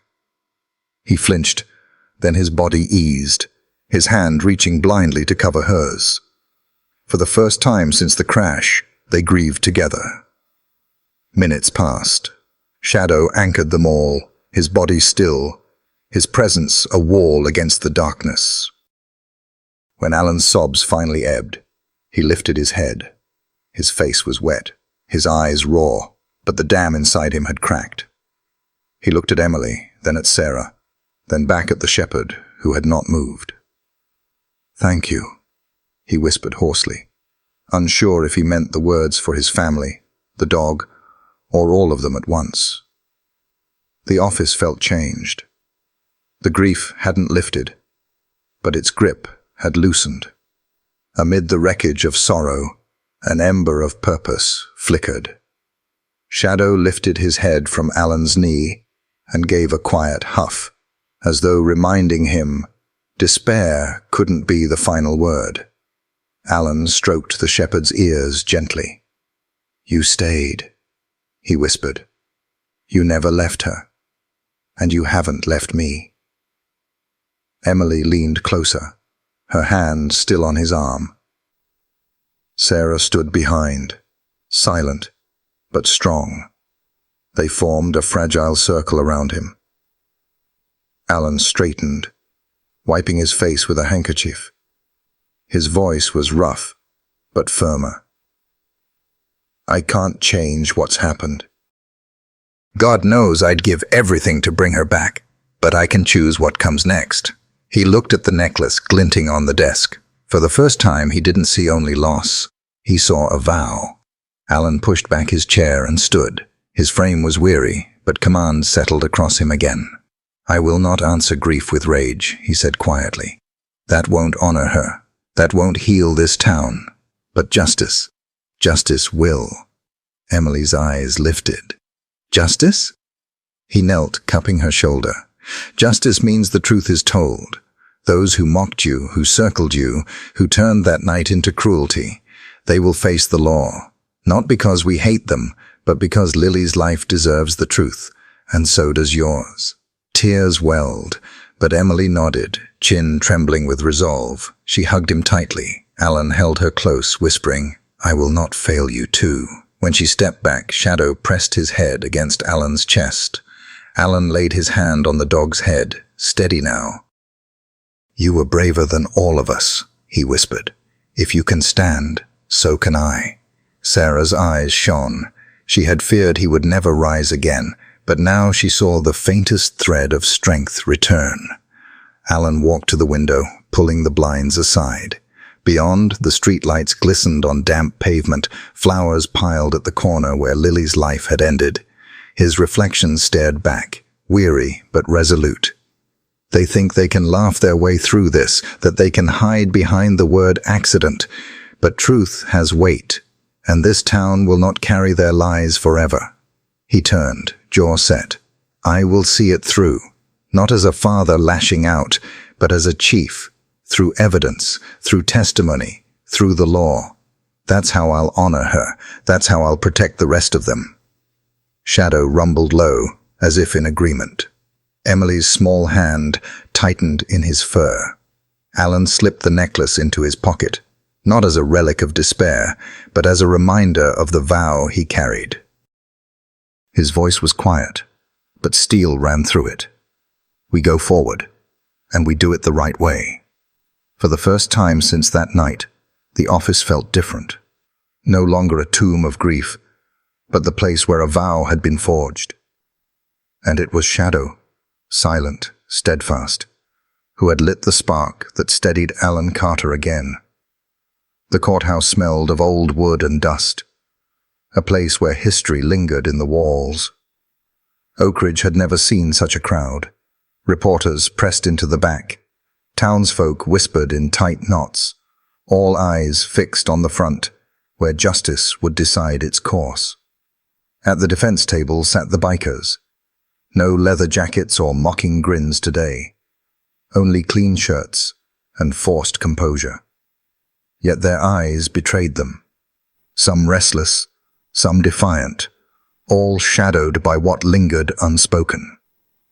Chief Alan Carter sat near the front, his uniform crisp, his grief hidden beneath command. In his pocket lay the silver necklace that tethered him to loss. At his feet, the German shepherd Shadow rested, a dark, steady presence beside Emily. The judge had allowed it, recognizing the dog's dual role as guardian and witness. When Emily was called, the air shifted. Small against the vast chamber, she faltered until Shadow rose with her, his body a wall of courage. He lay at her feet on the stand, chin against her shoes, as the bailiff administered the oath. The prosecutor, Linda Graves, softened her voice. "Emily, can you tell us what happened that night?" The child's words trembled at first. "I was walking home. Shadow was with me. Then, they came." "Who came?" "The motorcycles. The boys." Her eyes flickered toward the defense table, then down. "They circled me. One said, 'Your dog can't save you.'" The words rippled through the room. Alan clenched his hands tight. Emily's voice grew steadier. "I was scared. But Shadow stood in front of me. He wouldn't move." The jury leaned forward as Linda placed a grainy photo on the stand. Riders encircling a girl and her dog. "Is this what you remember?" "Yes, that's me. That's Shadow." The defense attorney rose, voice honeyed. "Emily, you're only 8. Sometimes when people are scared, they imagine things. Perhaps the motorcycles weren't circling at all." Emily faltered. Shadow stirred, a low growl building in his chest. The attorney smirked. "Even your dog growls at harmless people sometimes, doesn't he?" The growl deepened. Shadow's eyes fixed on him until the man's words died mid-sentence. Emily straightened, stroking her guardian's head. "No, he only growls when there's danger." He knew. I knew too.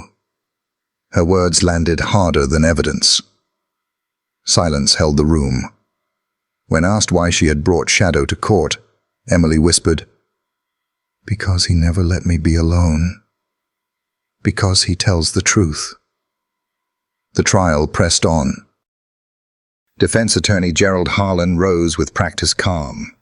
"Ladies and gentlemen, tragedy does not equal crime. A motorcycle lost control on a wet street. A tragic accident, nothing more. We cannot base verdicts on the imagination of a frightened child or the instincts of a dog." Murmurs divided the benches, but Linda Graves stood, unflustered. She rolled the surveillance footage again, the riders circling, one leaning close, Shadow lunging. "This is not imagination," she said. "Accidents don't circle, laugh, and taunt. This was intimidation, plain and simple." The footage spoke louder than words. The defense countered with character witnesses, mothers weeping, friends insisting the boys meant no harm. But the images, and Emily's trembling testimony, weighed heavier. By adjournment, doubt hung not over Emily's words, but over the defense's excuses. Whispers filled the halls. Even the dog knew. The next day, the courtroom felt taut, stretched thin by hours of testimony. Emily sat near the front, Shadow curled at her feet, eyes watchful as if the chamber were another dark street. Then it happened. One biker leaned back, arrogance twisting his face into a smirk. He looked at Emily, lips forming a silent taunt she recognized from that night. Emily froze. Shadow moved. The shepherd rose in a single motion, hackles bristling, a growl vibrating through the floorboards. Gasps swept the room. The biker's smirk faltered, his chair scraping back. The judge's gavel slammed. "Order! Control your animal." But Shadow's gaze never broke. His growl was not wild. It was precise, unyielding. Time itself seemed to pause as instinct stripped away pretense. Emily touched his collar, whispering, "I'm safe." "You don't have to." The growl softened. He lay back down, still watchful. The silence that followed was heavier than any testimony. Jurors exchanged glances. Townsfolk whispered. Alan Carter gripped the necklace in his pocket, pride and grief tangling as he watched the dog who had once saved his daughter speak again without words. The defense scrambled. "This proves nothing but an animal's unpredictability." But Linda Graves rose, her voice calm. "Sometimes instinct tells us what reason tries to bury." That night, Shadow stood before Emily when no one else did. And today, in this courtroom, he has shown us again where the danger lies. The judge pushed the trial forward, but the moment lingered. To the jury, to the town, to Alan himself, Shadow's growl had become its own testimony. Not evidence by law, but truth by instinct. And when the deliberations came, that memory would sit beside them. A child's trembling voice, a dog's unshakable watch, and the undeniable sense that even here, in the heart of justice, the truth could not be silenced. The courtroom was silent, heavy with expectation. Hours of testimony and cross-examination had led to this one moment. Every gaze fixed on the jury box, every breath held. Emily sat close to her mother, Sarah, Shadow at her feet. The German shepherd's steady presence filled the room. Alan Carter gripped the pew, the blood-stained necklace heavy against his chest, his eyes raw from sleepless nights. The judge asked, "Have you reached a verdict?" The foreperson stood, a slip of paper trembling. on the charges of reckless endangerment and manslaughter, we, the jury, find the defendants guilty. Gasps swept the room. Sarah covered her mouth, tears spilling. Emily pressed closer to Shadow, her hand buried in his fur. Alan felt a hollow ache. Justice recognized, but Lily was still gone. The bikers sat pale and stripped of bravado. Outside, neighbors gathered in hushed reverence, flowers left at makeshift memorials. Alan's voice was steady as he rose. This doesn't bring her back. But it does mean the truth is recognized. Shadow moved to stand between him and Emily, as if carrying the weight of grief and resolve for them all. Rain drizzled as the family approached the fresh grave, lilies lining its edge. Emily clutched Sarah's hand. Alan carried Lily's necklace loosely, each step heavy with memory. The polished stone read simply, Lily Thompson. Beneath it, a carved paw marked the bond she had shared with Shadow. The dog stepped forward, carrying Lily's worn, stuffed bear. He set it gently at the grave, a gesture that needed no words. Emily knelt, whispering, "I miss you." Shadow rested his head against her shoulder. Sarah wrapped her arms around her daughter. "She'll always be with us, in our hearts, in our memories, and in Shadow." Alan pressed his hand into the wet soil. "I was supposed to protect her.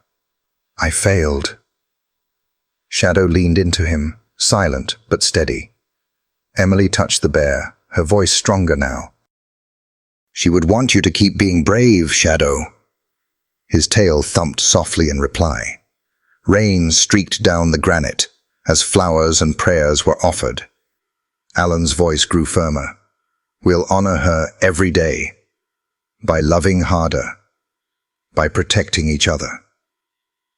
Together they stood, father, mother, daughter, and dog, bound by grief, but also by resilience.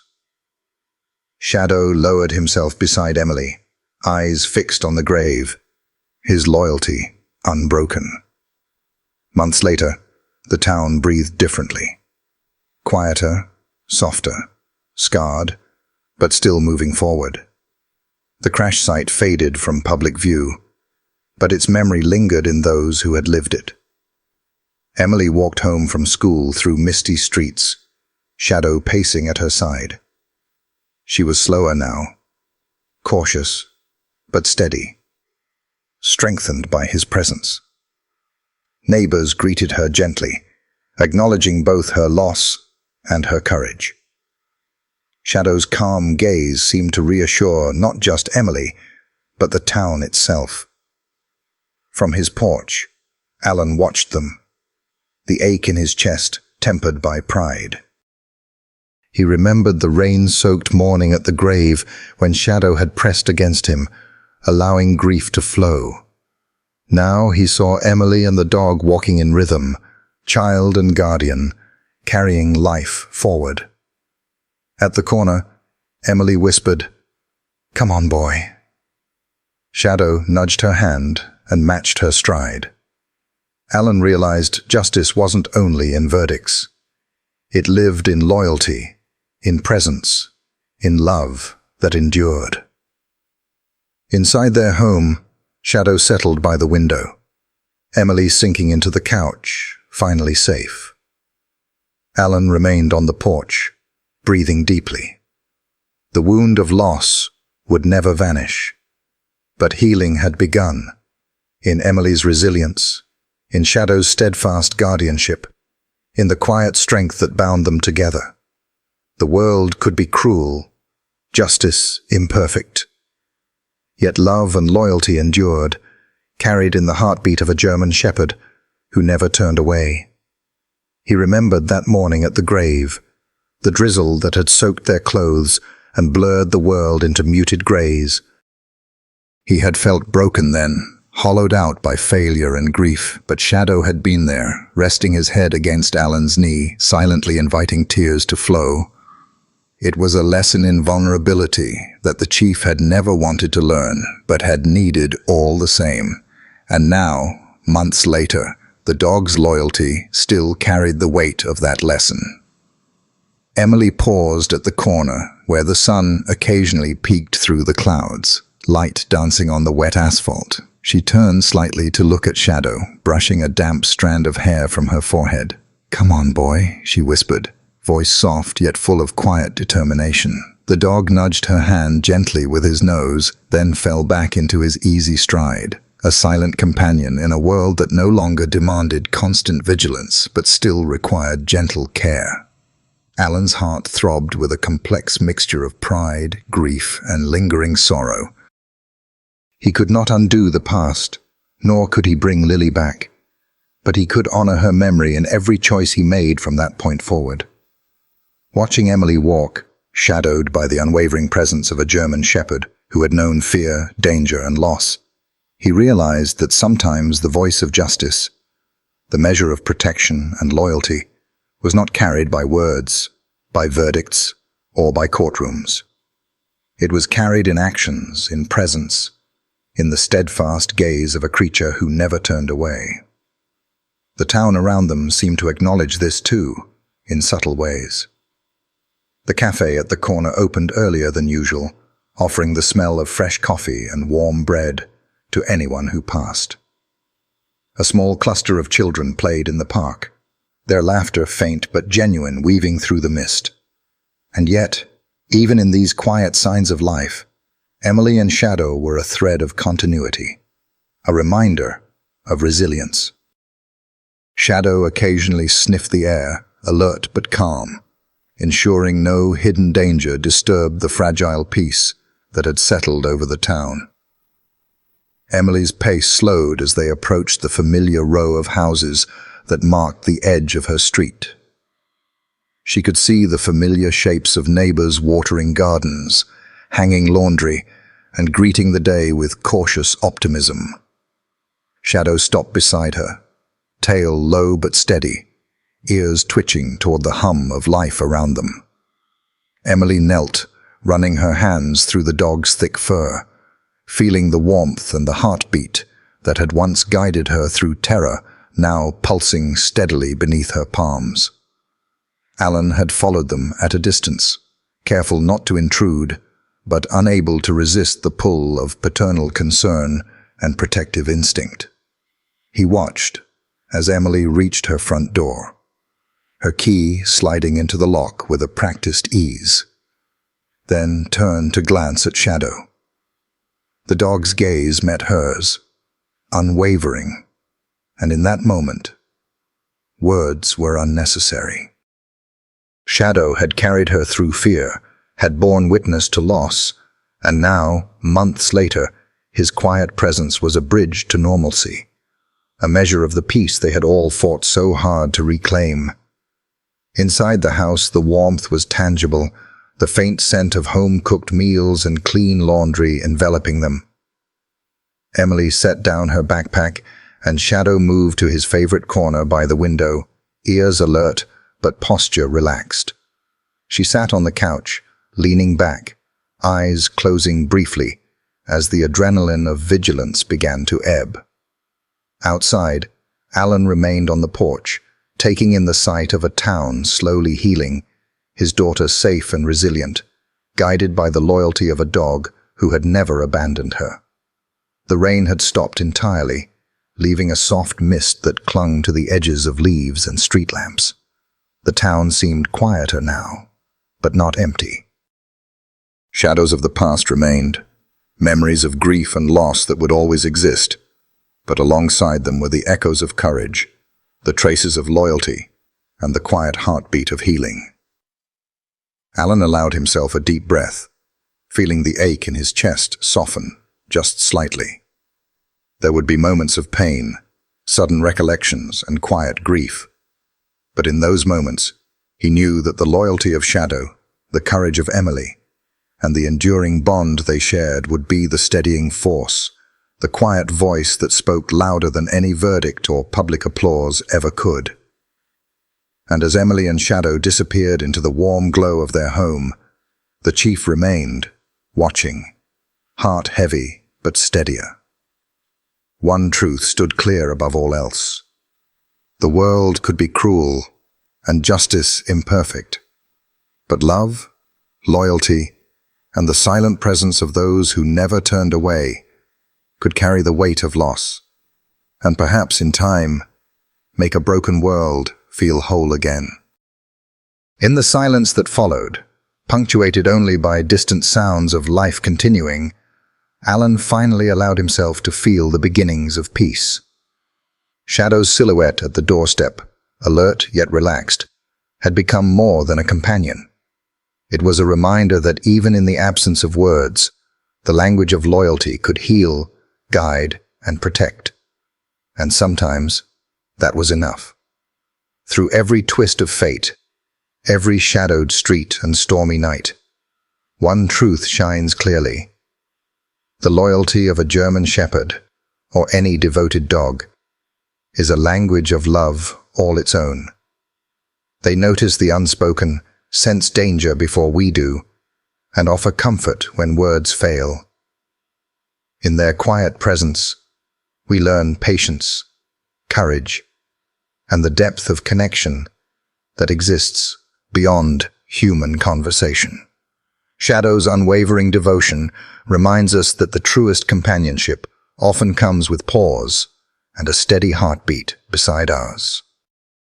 If you've ever felt the quiet reassurance of a dog at your side, you know the comfort and clarity it brings. And if you're hoping to deepen that bond with your own companion, there are resources, guides, and gentle tips that can help you understand their world just a little better.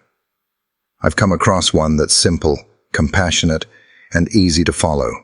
It's not about training for tricks or accolades, but about listening, observing, and sharing life together. You can explore it whenever you feel ready, at your own pace. Sometimes the most profound lessons in life don't come from words. They come from a loyal gaze, a soft nuzzle, or the steady presence of a friend who never turns away.